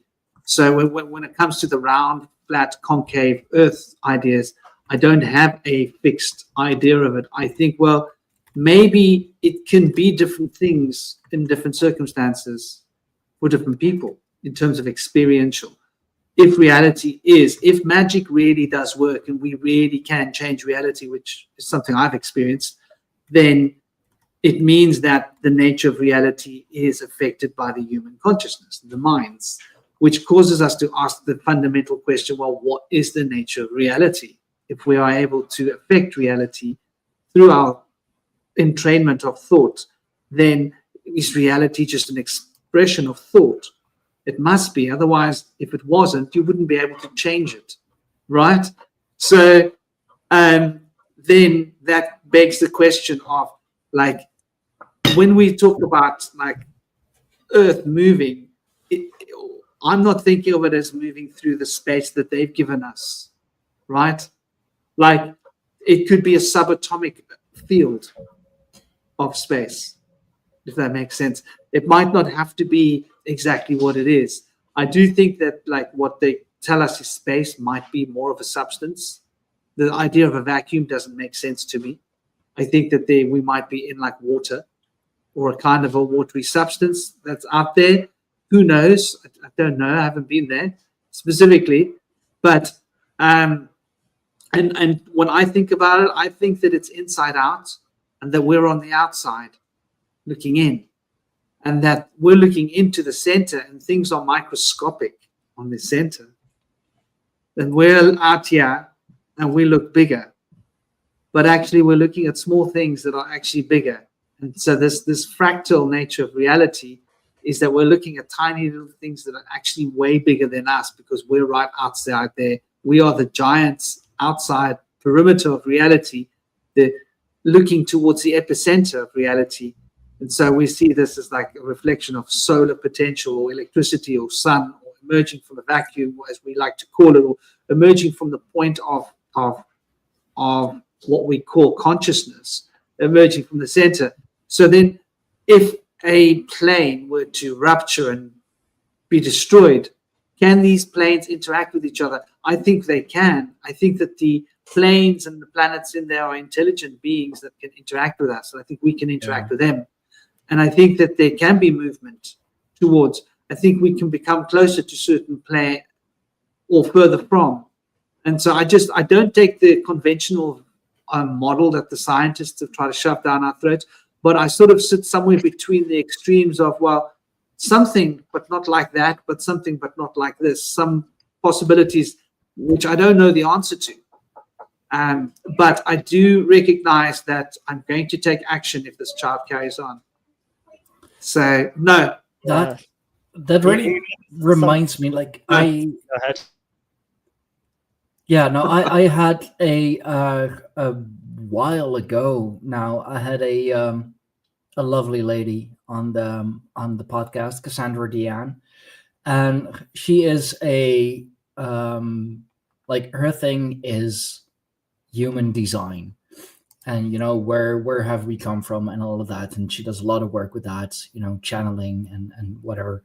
And what she said is that people that she has worked with, clients that she has worked with, when doing past life regression, they remember being planets, they remember being stars, like actual stars, actual planets, which absolutely blew my mind. Like I was like, how is that even possible? But if you think about it, we are stardust. Like the human body, the human genome is not found anywhere else on the planet. Like we are made up of so many different chemicals, atoms, whatever.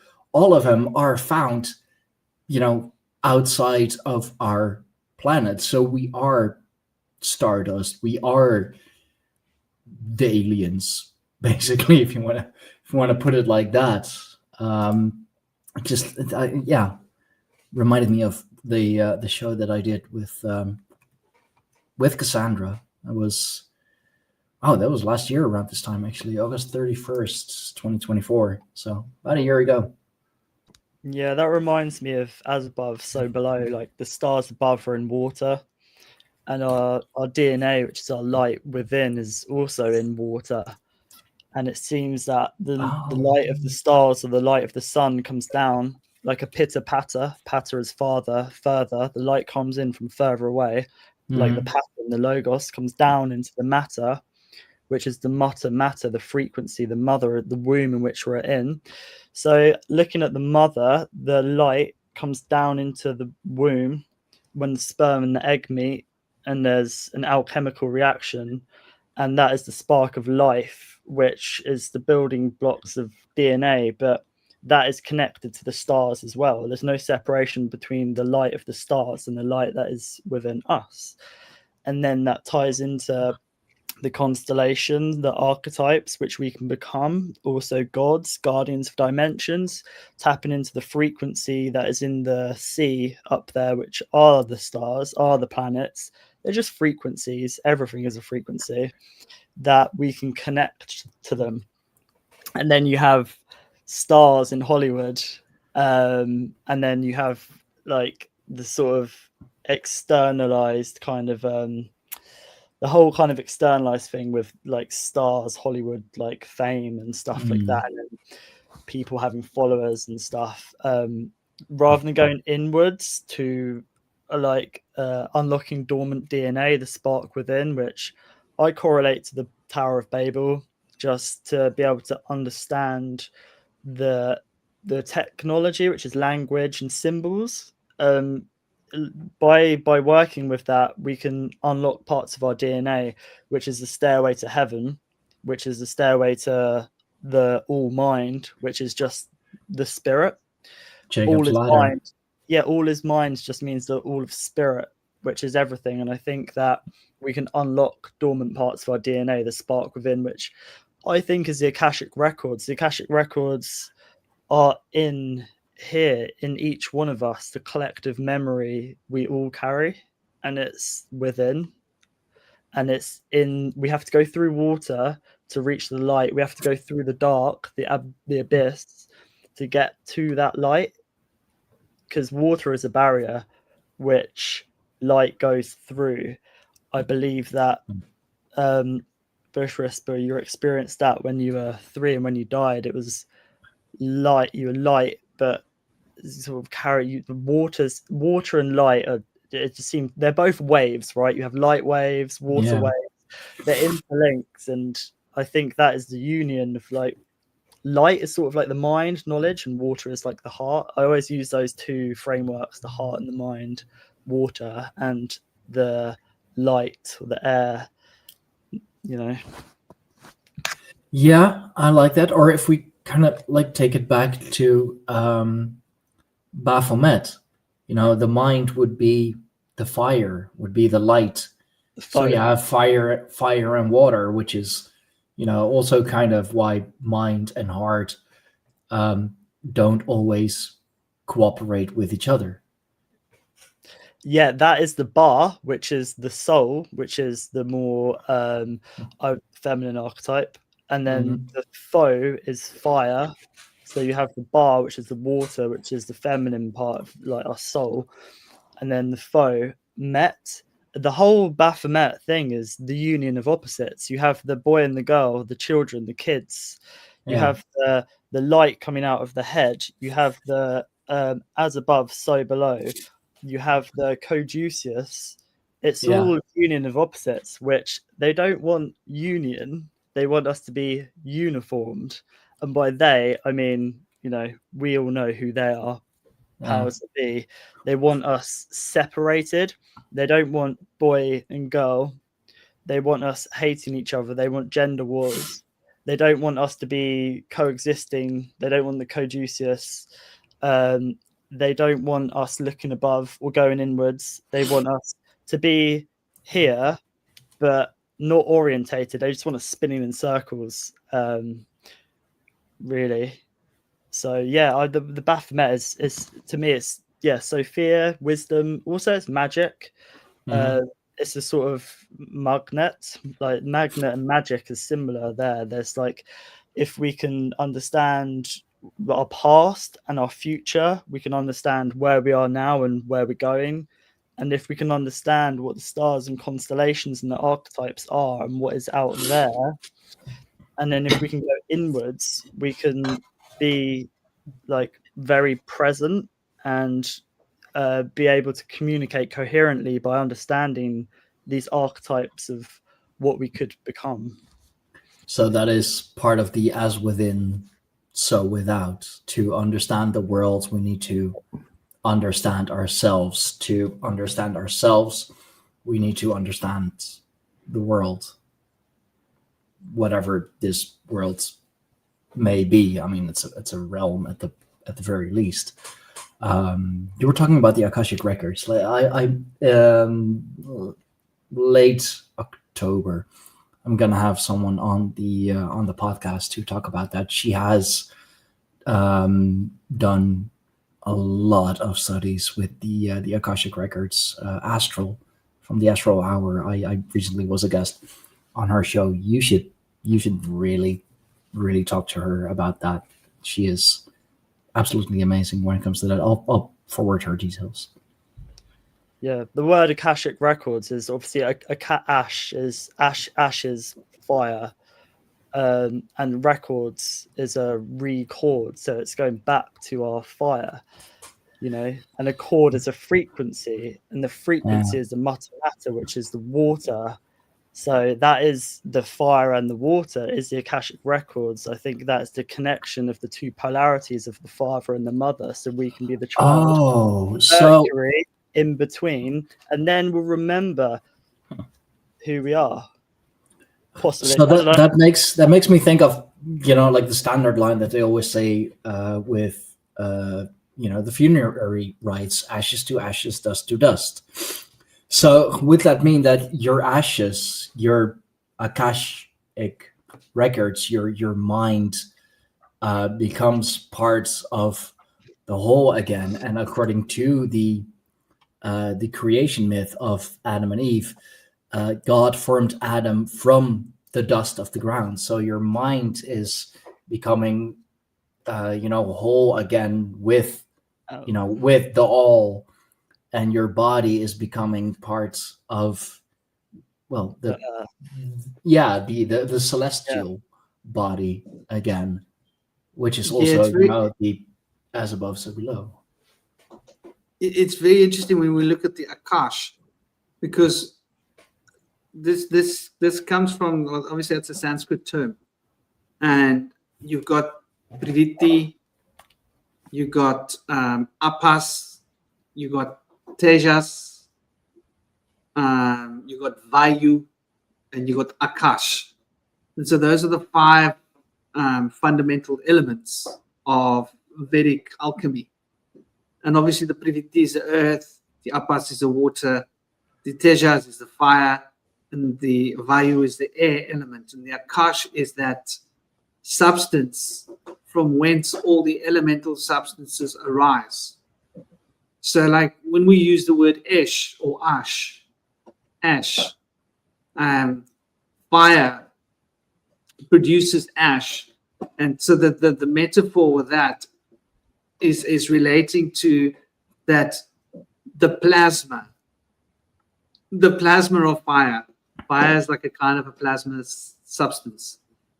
And the ash is what we see as a result of plasma, because you can't see and touch plasma, right? It's like it's ephemeral, which is what the Akash is. And the interesting point here, when we look at this, so they relate to chakras in the body as well. They relate to hermetic principles. In the way that they relate to the 7 chakras, like you've got, your smell, taste, proprioception, so smell, taste, vision, proprioception, and then sound. So those 4 senses of smell is your root chakra, taste is your svadhisthana, your sacral plexus, related to, enzyme production. Sight is related to your solar fire, your solar power, which is why your liver and your kidneys are so important for eye health, for example. And the sense of touch is related to your air element, which is the breath in your lungs, which is how you can sense touch. It's through your lungs, interestingly enough, because it's the biggest piece of skin, most sensitive skin on the body. But then sound is related to Akash specifically. So then we're looking at the principle of vibration as a hermetic principle. So Akasha represents the idea of pure vibration, that everything is just a vibrational frequency of consciousness, and that vibrational frequency of consciousness is the Akash, and that is that proverbial element that connects all of the other elemental states and brings them into a state of being, because they are all emanations from Aum. And Aum is the eminence of vibrations moving through the body. And because of that sound, the sound cymatically, through cymatics, organizes different elemental states of vibration and pitch and harmonics. And so each different elemental state has got its own harmonic pitch and comes with its own set of sacred geometric pictures and patterns that are intrinsic to that particular elemental state. Though the Akash is symbolized as a black egg in Vedic cosmology. So all indigo, and this is very interesting, because now we're talking about indigo, we're talking about lapis lazuli, we're talking about lazurite. These are all gems that will tune you to the Akash frequency. Lapis lazuli, azurite, and these were all like very sought after in ancient Egypt. Now, when we go to Inanna worship, Ishtar was worshipped later, but in a different epoch. And this is why I brought out the years, because Inanna might have been called Inanna at one point, but maybe 20,000 years before that, it was, Ishtar was Ishtar, but maybe 20, 50, maybe 100,000 years before that was Inanna. So they've tried to make everything, all of the epochs fit into 8, 9, 10,000 years, right? But now we're getting evidence that the epochs are drawn out further. So we're told that the Sumerian is that age and this is this age, but I think like they've tried to compress it all into like a very small patch so that we don't look further into our histories. And Inanna was the equivalent of what has become known as Venus today through Ishtar and all of these. So Venus in those days was Inanna, and she had a lapis lazuli wand, and lapis lazuli beads, and lapis lazuli crown, and lapis lazuli sphere. She was the goddess of related to magical powers. And she travels into the underworld, Inanna. The same story is told by the Arcadians in the form of Ishtar, by the way, it's the same story. And she has to remove each of these items, 7 items, her wand, her crown, her rosary, her mala, I think she had a ring, and she had a garment as well that had gems embedded in it. And she had to remove each of these 7 items in order to be able to travel into the underworld.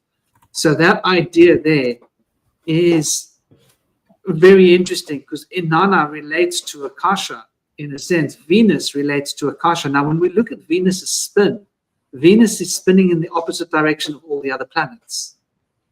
And Venus has an occult title, and Venus's occult title is the gateway to the mysteries. That's Hermetics, Kabbalah, whichever source you look at. Venus is considered the mystic gateway. So when we look at the tarot card, which is related to this, which is the Empress, right? We see her sitting on a throne. And that throne that she's sitting on is that place of that alternative state of being. You could say that looking at that is a template for the Akasha.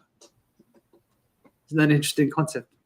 The template for the Akasha could be looked at in that tarot card. All the abundance that comes to earth, all the life that comes to earth comes through the Akashic field.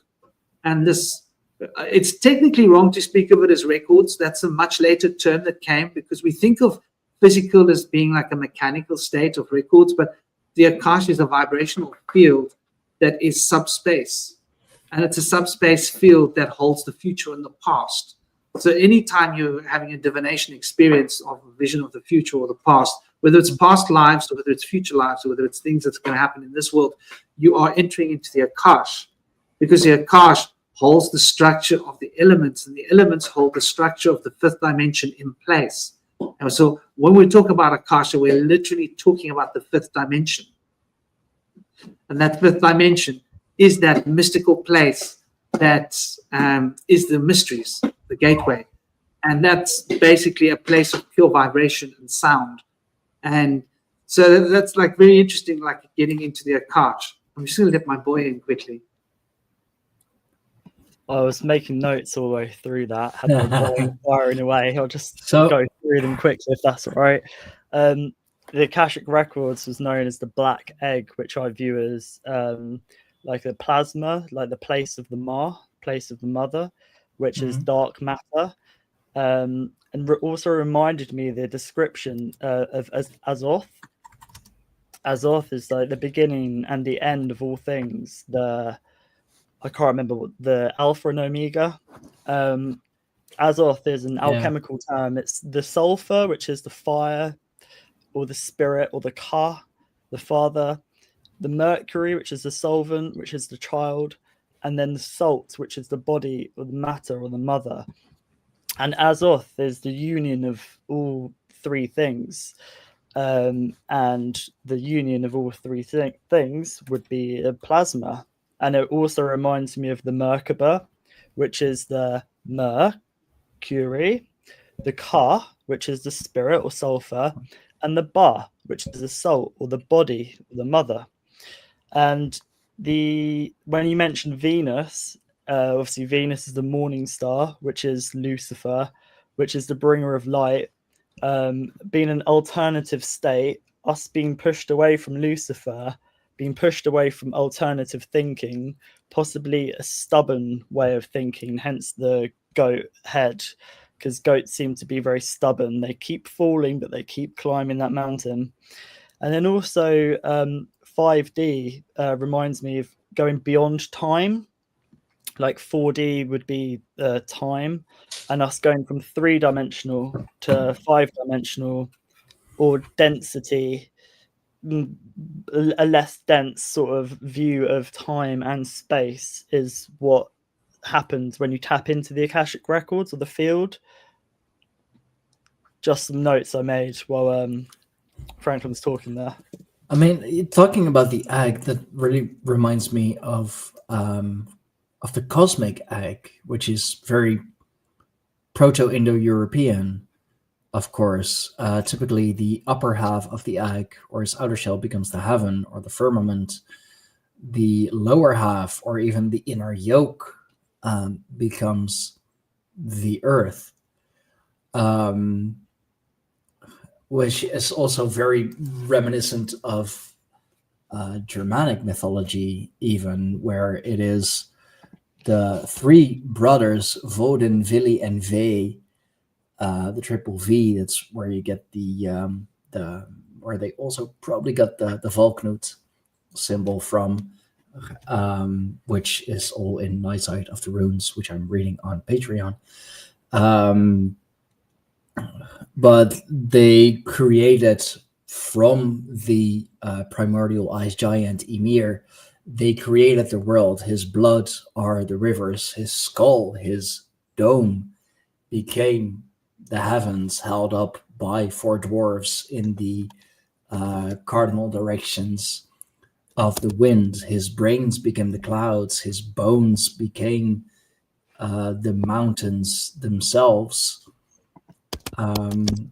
So it's I don't know, it's always something that is like placed over the earth, or like some sort of a dome. If we're talking about the cosmic egg, it is the upper half of the egg, its shell, which is the heavens. In Germanic mythology, it's the dome, the skull, literally, which is or is created the heavens.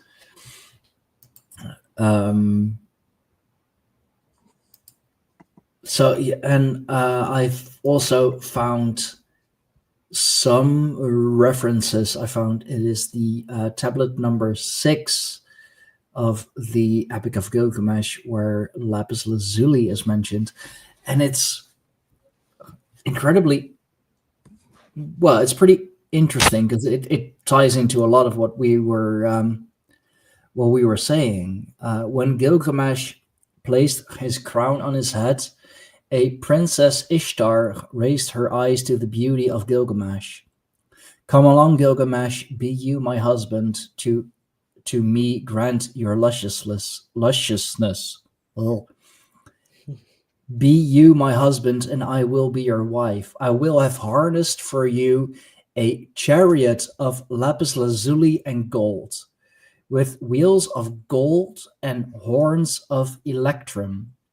It will be harnessed with great storming mountain mules." So this is like, it's gold, it's horns, it's electrum, so some sort of electricity, electromagnetism, if you will,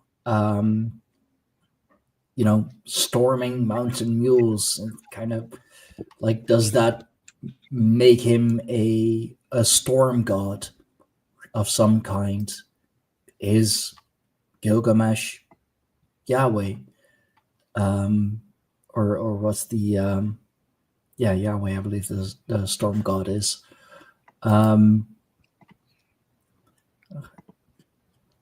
So lapis lazuli and gold, why those two? Like, and then electrum, is it because is electrum an amalgamation of gold and silver? I don't know. It might be. I don't know what electrum is, actually, but I know that gold is very, very conductive for electricity. So electrum, I'm gonna assume, has something to do with electricity or magnetism. I think it is actually.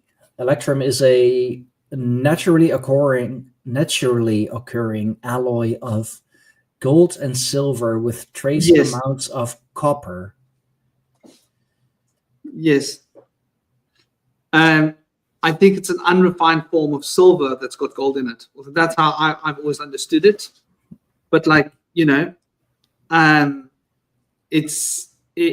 silver. Here's the interesting thing. When you look at the pharaohs and you look at the pre-dynastic, the earliest dynasties, they revered silver more than gold.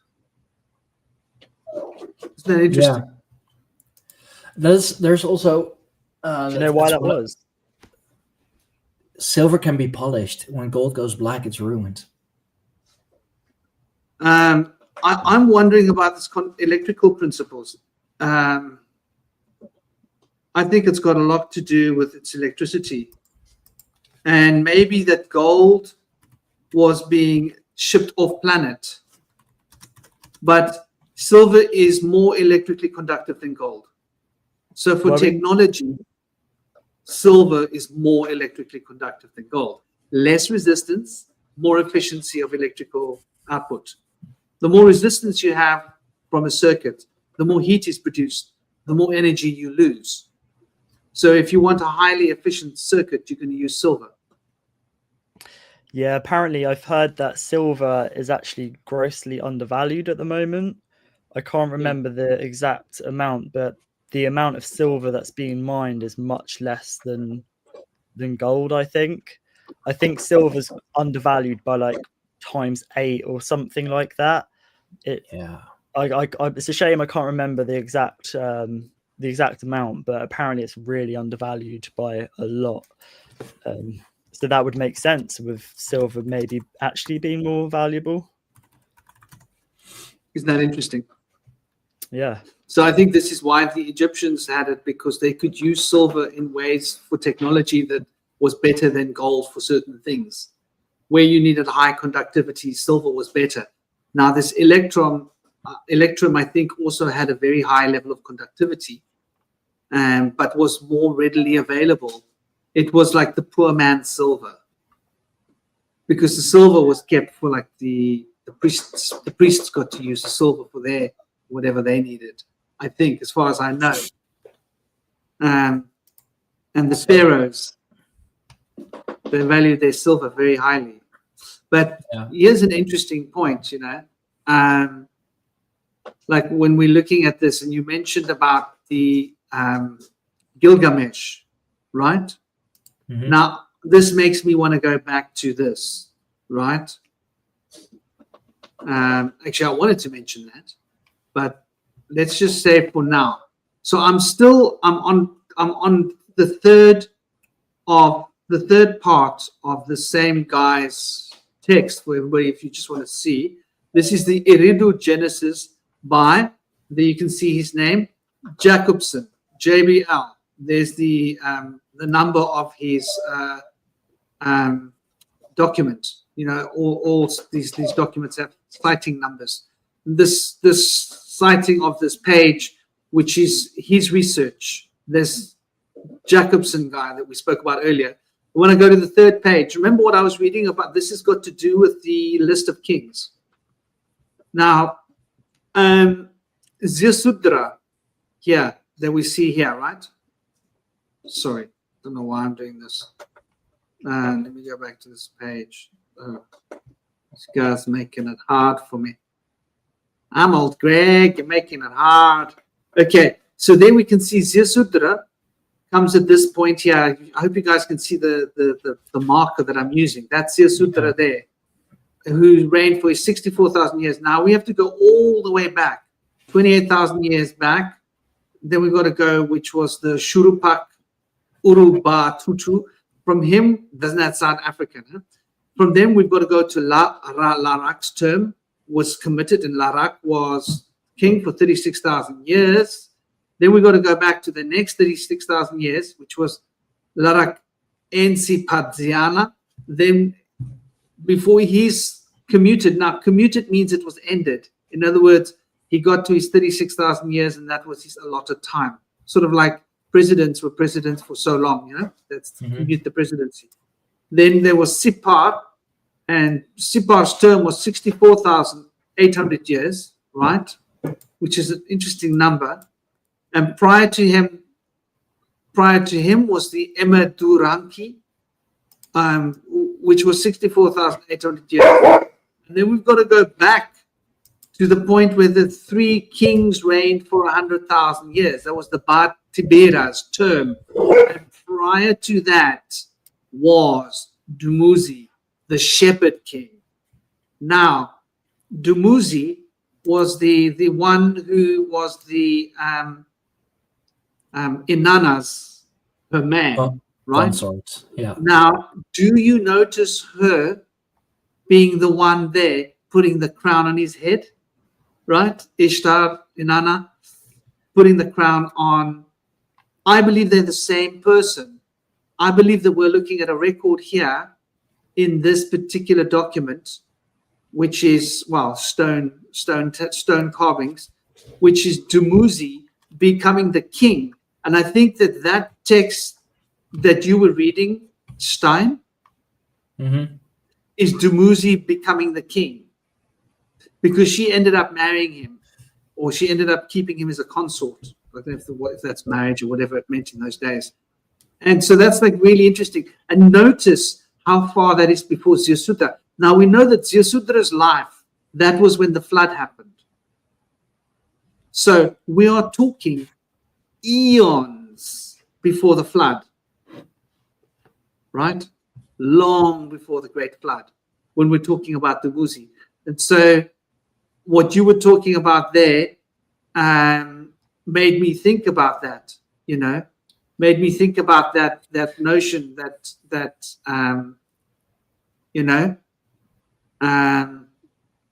oh, and there was one other thing I wanted to point out as well. There's a place called Kashi,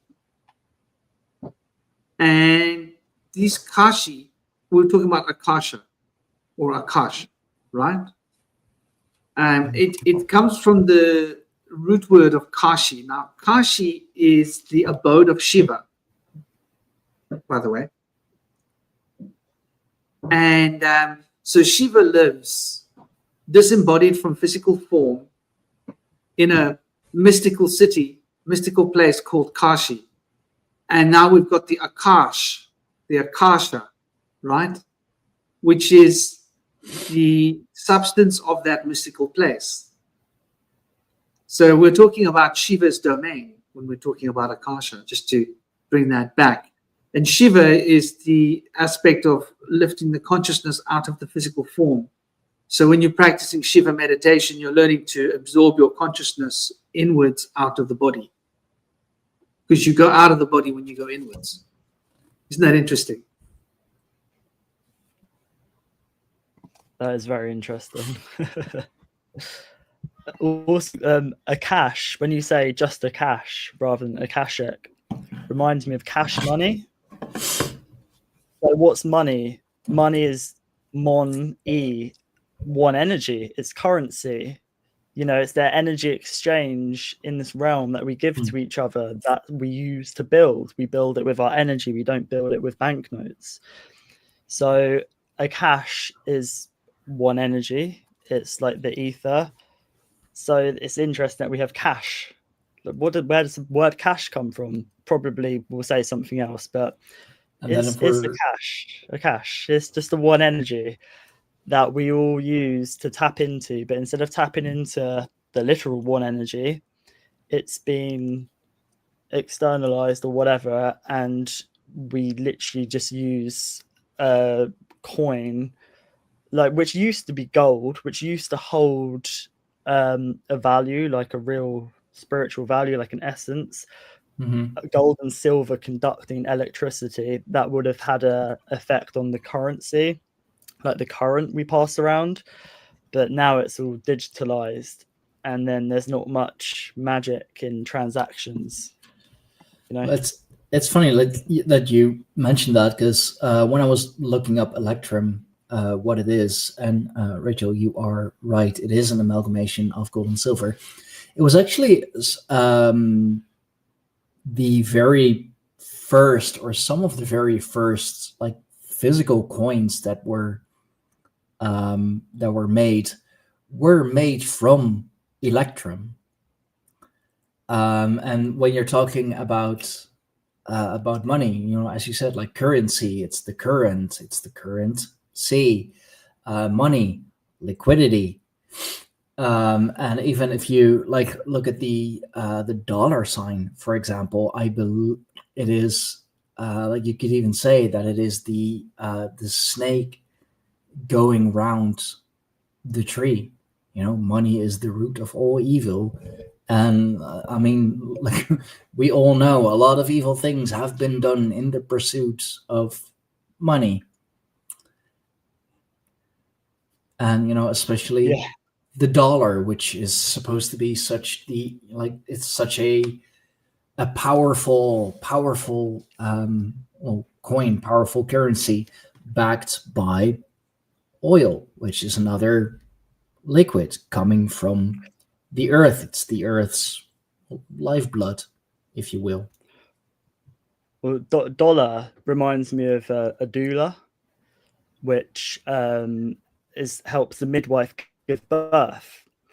Now, Yeah. we've spoken before about this, Stein, on our conversation with AI about how money is being used to create this AI. You see it on the dollar bill, the AI, the pyramid with the eye on top. Yeah. Our collective energy is being used to the dollar is this doula, which is giving birth to this Ahrimanic force. Also, electrum reminds me of a plectrum, where you play the chord, like the Akashic records. Yeah. Bringing about vibration and sound and music, of course, having a major impact. Yeah, and music, of course, having a major impact on someone's soul. Like, how many times have we, like we all have that one song that we can listen to 1,001 times and never get bored of it, or that one song or that one artist that when we're feeling depressed we put on, or that if we're feeling really happy that we put on. They also say that music is the language of the soul. And like, how many artists have sold their soul for their music, or how many artists have put their heart and soul into their music. I have to go in a second, but I'll just leave you guys with this, back to Pan and what we're talking to now about music and frequency, the currency. Pan and Apollo had a musical contest, apparently, and Pan played the pipes, and Apollo played the lyre, and Apollo won. And I think that this may have something to do with this frequency that's happening now. It seemed, because I had this thought a while ago that because CERN, with that opening ceremony in 2016, were parading Pan's head, and some people will think that that's Lucifer, this goat head demon, and that they're worshipping it. But I felt that it was more of CERN were parading his head, like, we've got your guy, because CERN aren't connected to nature. They're using nature, hence CERN, Cernunos. They're using and abusing nature. What's that? Cernunos, the horned god. Exactly. So they're using this energy that it's not from a place of good. I think that what's happened is Pan, when we were connected to that nature, there was this frequency being played, but there was this battle between Apollo and Pan, and Pan lost. Pan was cast out of heaven, out of the mind. And CERN has something to do with Apollo. I've heard it's built on Apollo's tomb or something like that. But him playing the lyre rings alarm bells, because this frequency is a liar. Like, there's a frequency being put out there for this information that is an untruth. Okay, and it the is reason the liar, it is the trickster. Well, exactly, but but I think that the tricks, like the energy or essence of Pan, of nature, has been caged and trapped. I don't think that, because I've thought recently that this energy out there seems to be like the dark mother, the shadow of the mother, this kind of victim mentality, climate change, everything's like this kind of caring mother, but the shadow. But I don't think it is feminine energy. I think this feminine energy, or nature, or Pan, this fresh water, this magic, has been confined, constricted, and I think is being used by this Ahrimanic energy, which is more of an air, mind, mechanical, scientific energy. And I think that CERN is altering our timeline. It's altering the amount of light that's emitted. And these 5G towers and music, they're altering the frequency. They're trying to change matter. They're trying to, what's the word? Manipulate the mother in which we're in, you know? So I'll just leave you guys with that. I can't remember what my original point was. Oh yeah, the contest, the music contest of Pan, nature, and then Apollo, who I haven't looked into the myth of Apollo, but I don't think Apollo was very good. He's the sun god. Was he? What's his myth? Do you know? Was he an alright guy or archetype or? I mean, he's a Greek god. So So no, he is the solar archetype.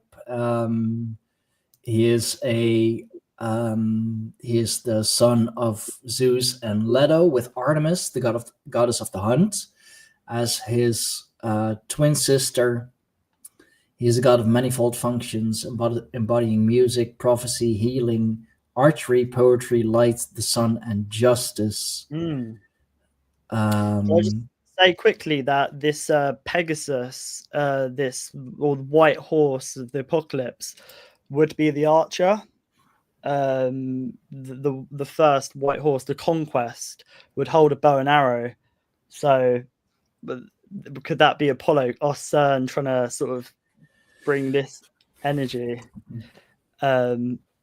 Also, going back to frequencies, Pfizer in Germanic means pipe player, and I don't think Pfizer are using the energy of nature. I think that Pan's pipes were stolen. They've taken nature's frequency, and it's being controlled by something unhuman. I don't know if that makes sense. We can't put it all on Pan. We can't say that Pfizer, being pipe player, is the energy of Pan, is the energy of nature. I feel it's been trapped or harnessed and is being used by something other, potentially. So, but that's a good one. And Rachel made the exact same comment, the Pied Piper. And you could say, because this has all been ramping up after the pandemic, of course. So you could even say, like, in a way, that if you got the inoculation, you paid the Pied Piper. Well, what's the myth of the Pied Piper? The Pied Piper was paid to get rid of all of the rats or whatever. Yeah. But he was betrayed, so he stole everyone's children. I think there's something to that, to do with child sacrifice. There's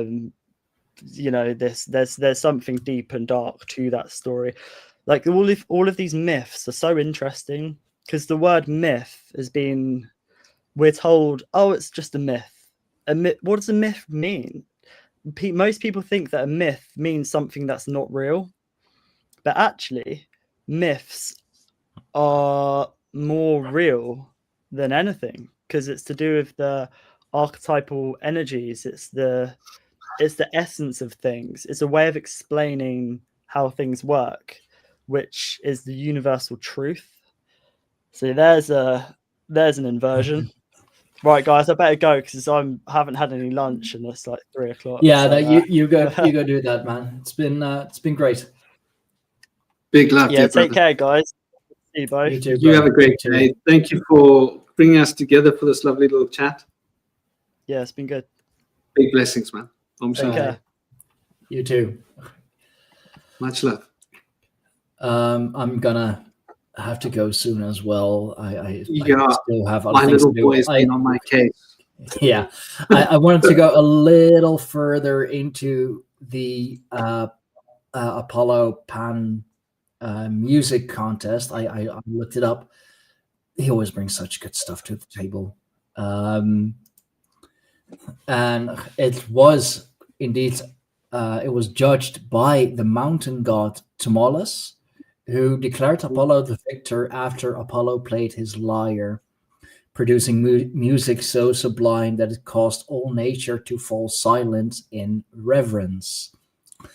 But it was actually King Midas, a mortal who happened to be present at the contest, who declared Pan the winner, favoring the rustic, earthy sound of the panpipes. So it was a god, it was a deity who declared Apollo the winner because of his, let's say, angelic sound. But it was the king from Earth who declared that the winner was Pan because of his more earthly, rustic sound. And also King Midas, of course, most well known of the Midas touch.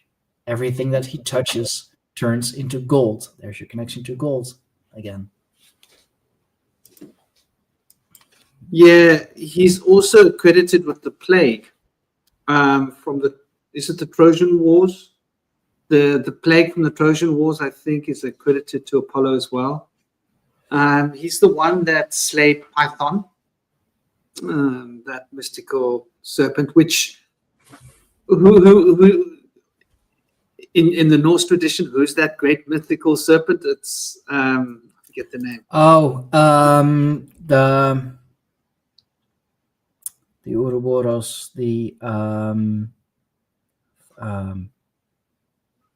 come on, I should know his name. Who is that again? Dude, ever since Eclipse, my brain has been like tripping, man. If I look at the sky, all I see is the ether. And it's not because I've been smoking anything. It's just it's like very energetic guy. It's Jormungandr. That was it. The Midgard serpent, who is a child of Loki and the giantess Angerboda.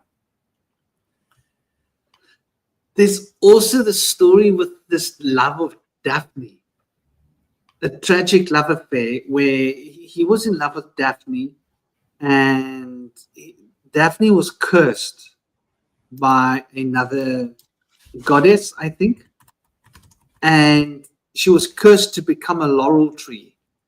This is one of the reasons why the laurel flower. And if you look at the tarot card, let me bring this up quickly.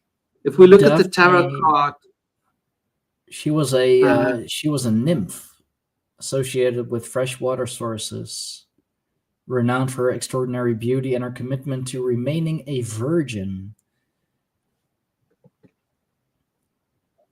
She was commonly described as the daughter of the river god Peneus of Thessaly, or the river god Ladon of Arcadia. Oh, with some sources attributing her mother to the earth goddess Gaia. And it is indeed Apollo. The most famous myth involving Daphne is her pursuit by the god Apollo. According to the most widely known version, Apollo was struck by a golden arrow from the god Eros, Cupid, which caused him to fall deeply in love with Daphne. In retaliation for Apollo mocking Eros, the god of love shot Daphne with a leaden arrow, lead into gold, making her hate Apollo. As Apollo chased her relentlessly, Daphne, desperate to escape, prayed to her father, the river god Peneus, or to the earth goddess Gaia for protection. In response, she was indeed transformed into a laurel tree, just as Apollo was about to catch her. And it is interesting because it is also Apollo who wears the laurel wreath, and it is the in Rome, in the Romans, of course, who the Roman Kaisers, the Roman Caesar, who wore the laurel wreath, and which makes me think, as Rachel points out in the comments, it was one of the Louis, the sun god of Friends. He modeled himself after Apollo. So would that also be the case with the Roman Caesars, the Roman Caesar, who by wearing the laurel wreath modeled themselves after Apollo? This is a very interesting point, and I think there is definitely something to be looked at here. Like, for example, let's look at this. This is quite interesting. Is this up? Let me check if it's up. Let me pop it up. So here we have the world card, and this is a laurel wreath, right? She's dancing inside of a laurel wreath. So, like this laurel idea, and you see there, we've got the 4 elements around the laurel wreath. It's like subjectively talking to us about the emanation of like the ether from the sun. And so it's very solar power radiating this reality into being as an expression of the sun. And that laurel has become such a big part. Isn't it interesting? Yeah. And it was Louis XIV who dubbed himself the sun god, or sun king, actually. He deliberately associated himself with the sun god Apollo to symbolize his absolute power and divine right to rule. So you could say that he mythologized himself. You can imagine a king doing that if you've made some crappy decisions and people are thinking back like that king's head doesn't belong on his shoulders. And when enough people are whispering that in the crowds, the king's like, no. Like, I'm going to get married with the sun god. And then you guys will see who's and this is who's in charge. Yeah, like you mess with me, you're messing with the sun god, dude. Watch out. The sun will stop shining. And this is an interesting tidbit. Louis XIV believed that France, like the planets, revolved around him, just as the planets revolve around the sun. So he really considered himself to be the sun, to be at the center of the universe, which is France. Yeah, it's interesting. Is Trump modeling himself on Apollo? Oh, that's an interesting question. Because you gotta wonder, like the way that Trump is, like he's all knowing, he's all powerful, and the whole idea of Apollo is very much about like, I'm here to produce harmony. The whole world will be in a state of harmony because of me. And Trump's here to fix everybody's problems, right? That's his mission. I mean, I just looked it up real quick, and indeed, the nickname Sun King has been applied to Donald Trump. The comparison highlights Trump's desire for constant media attention, his opulent lifestyle, and his tendency to centralize power.